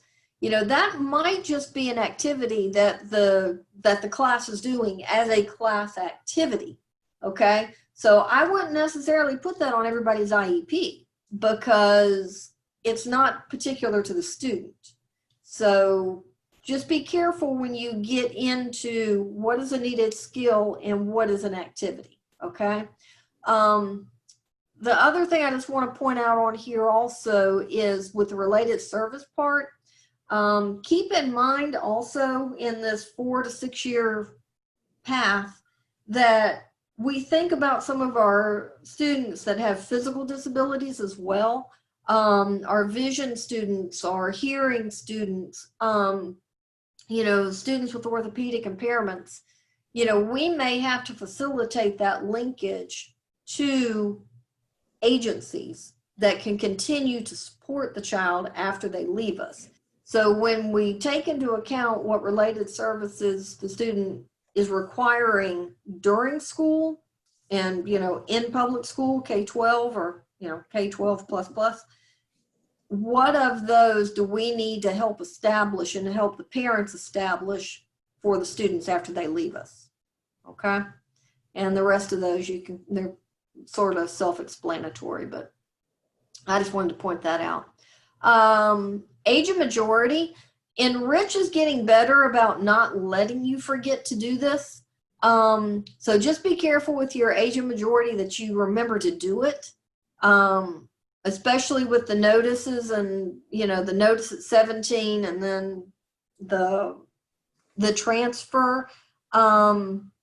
Now Enrich has kind of made it easier because if you check yes, Enrich will print the form for you when you print the IEP. So it's getting easier, but just make sure that you remember to say yes. So again, it's one of those age things. And again, it's not, is the kid 17? It's, will the student turn 17 during the term of this IEP? Kind of the same philosophy of a transition IEP. If the kid will turn 13 during that academic year, you need to address it. So not a whole lot I want to tell you here other than just not forget it.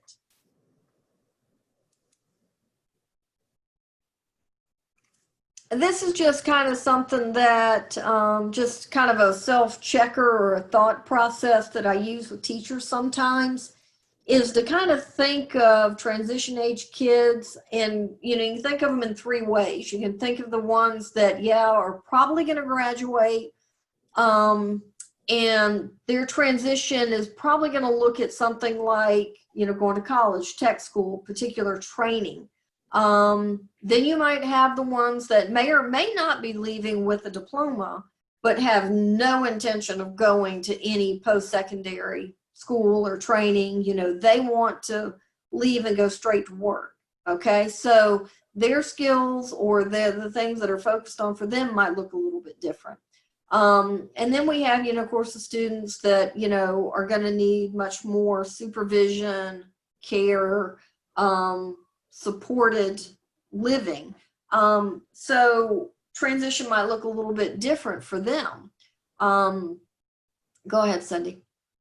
So when you think of the kids in this area, it's kind of what we talked about before with the kids that are, you know, might be diploma bound. Their IEP goals, they may all be checked transition because this is what the child needs to get to where they're going. And the first step in that process is a diploma or possibly a GED, you know, whatever it needs to be. So just remember that it's not something separate. It could be what you're already doing. Kids in group 2, you know, they might look the same, but again, the outcome might be a little bit different. Okay, they may have, their information may be the same thing. It may already be on their IEP. The key here is to keep in mind, these goals aren't random, okay? So what we're looking at is, you know, Craig wants to work in a retail setting.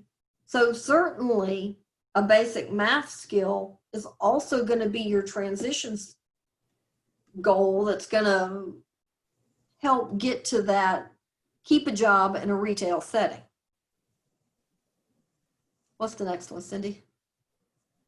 All right, and then our kids that'll probably be with us till 21. Again, many of the daily living skills or independent skills or functional academics, okay, those might be skills, probably are skills, not might be, that they are going to need in that secondary setting. So all that's to say is, I'm just trying to emphasize that transition is not something separate. It could very well be part of what you're already doing. Go ahead. I think we kind of covered this in previous discussions. This was just kind of a winding things up, and to remember as you're writing the transition IEPs that these are the key things that you need to include. Hopefully everybody knows what indicator 13 is, but we can get that information to you. We did not. Well, if you don't know what indicator 13 is, you need to learn it and you're fast. familiar in Enrich world, Yeah. the top of the post-secondary considerations section of the IEP, there's actually a link that you can click on, and it takes you to the indicator 13 requirements. So if you click on that, it'll give you the information. So it's actually hyperlinked in Enrich. Oh, good. Okay, that's great. So once again, just kind of an overview of things not to forget as you're working on those IEPs. And I think it's important to remember that one size does not fit all. They should not look the same. I think if we had a couple hours, Joan and I could share stories, but we won't. Oh, yeah. So if you've got a group of, resource students, or those they're in high school and they come to you for one class a day, so to speak, do not write your IEPs so everybody looks the same. Keep in mind, all need to be individualized, and one size doesn't fit all.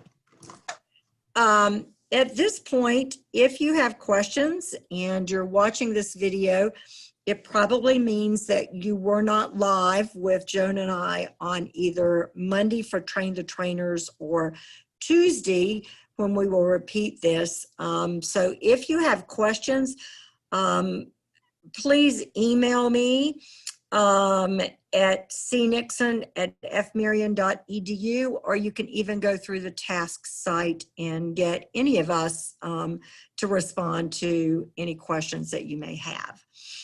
Thank you for being with us. I know that it was a long video, but a lot to cover. Thanks, Cindy. Yes, this does conclude today's webinar, and for more resources, be sure to visit the Transition Alliance of South Carolina's webpage at transitionalliancesc.org. Thank you, and have a great day.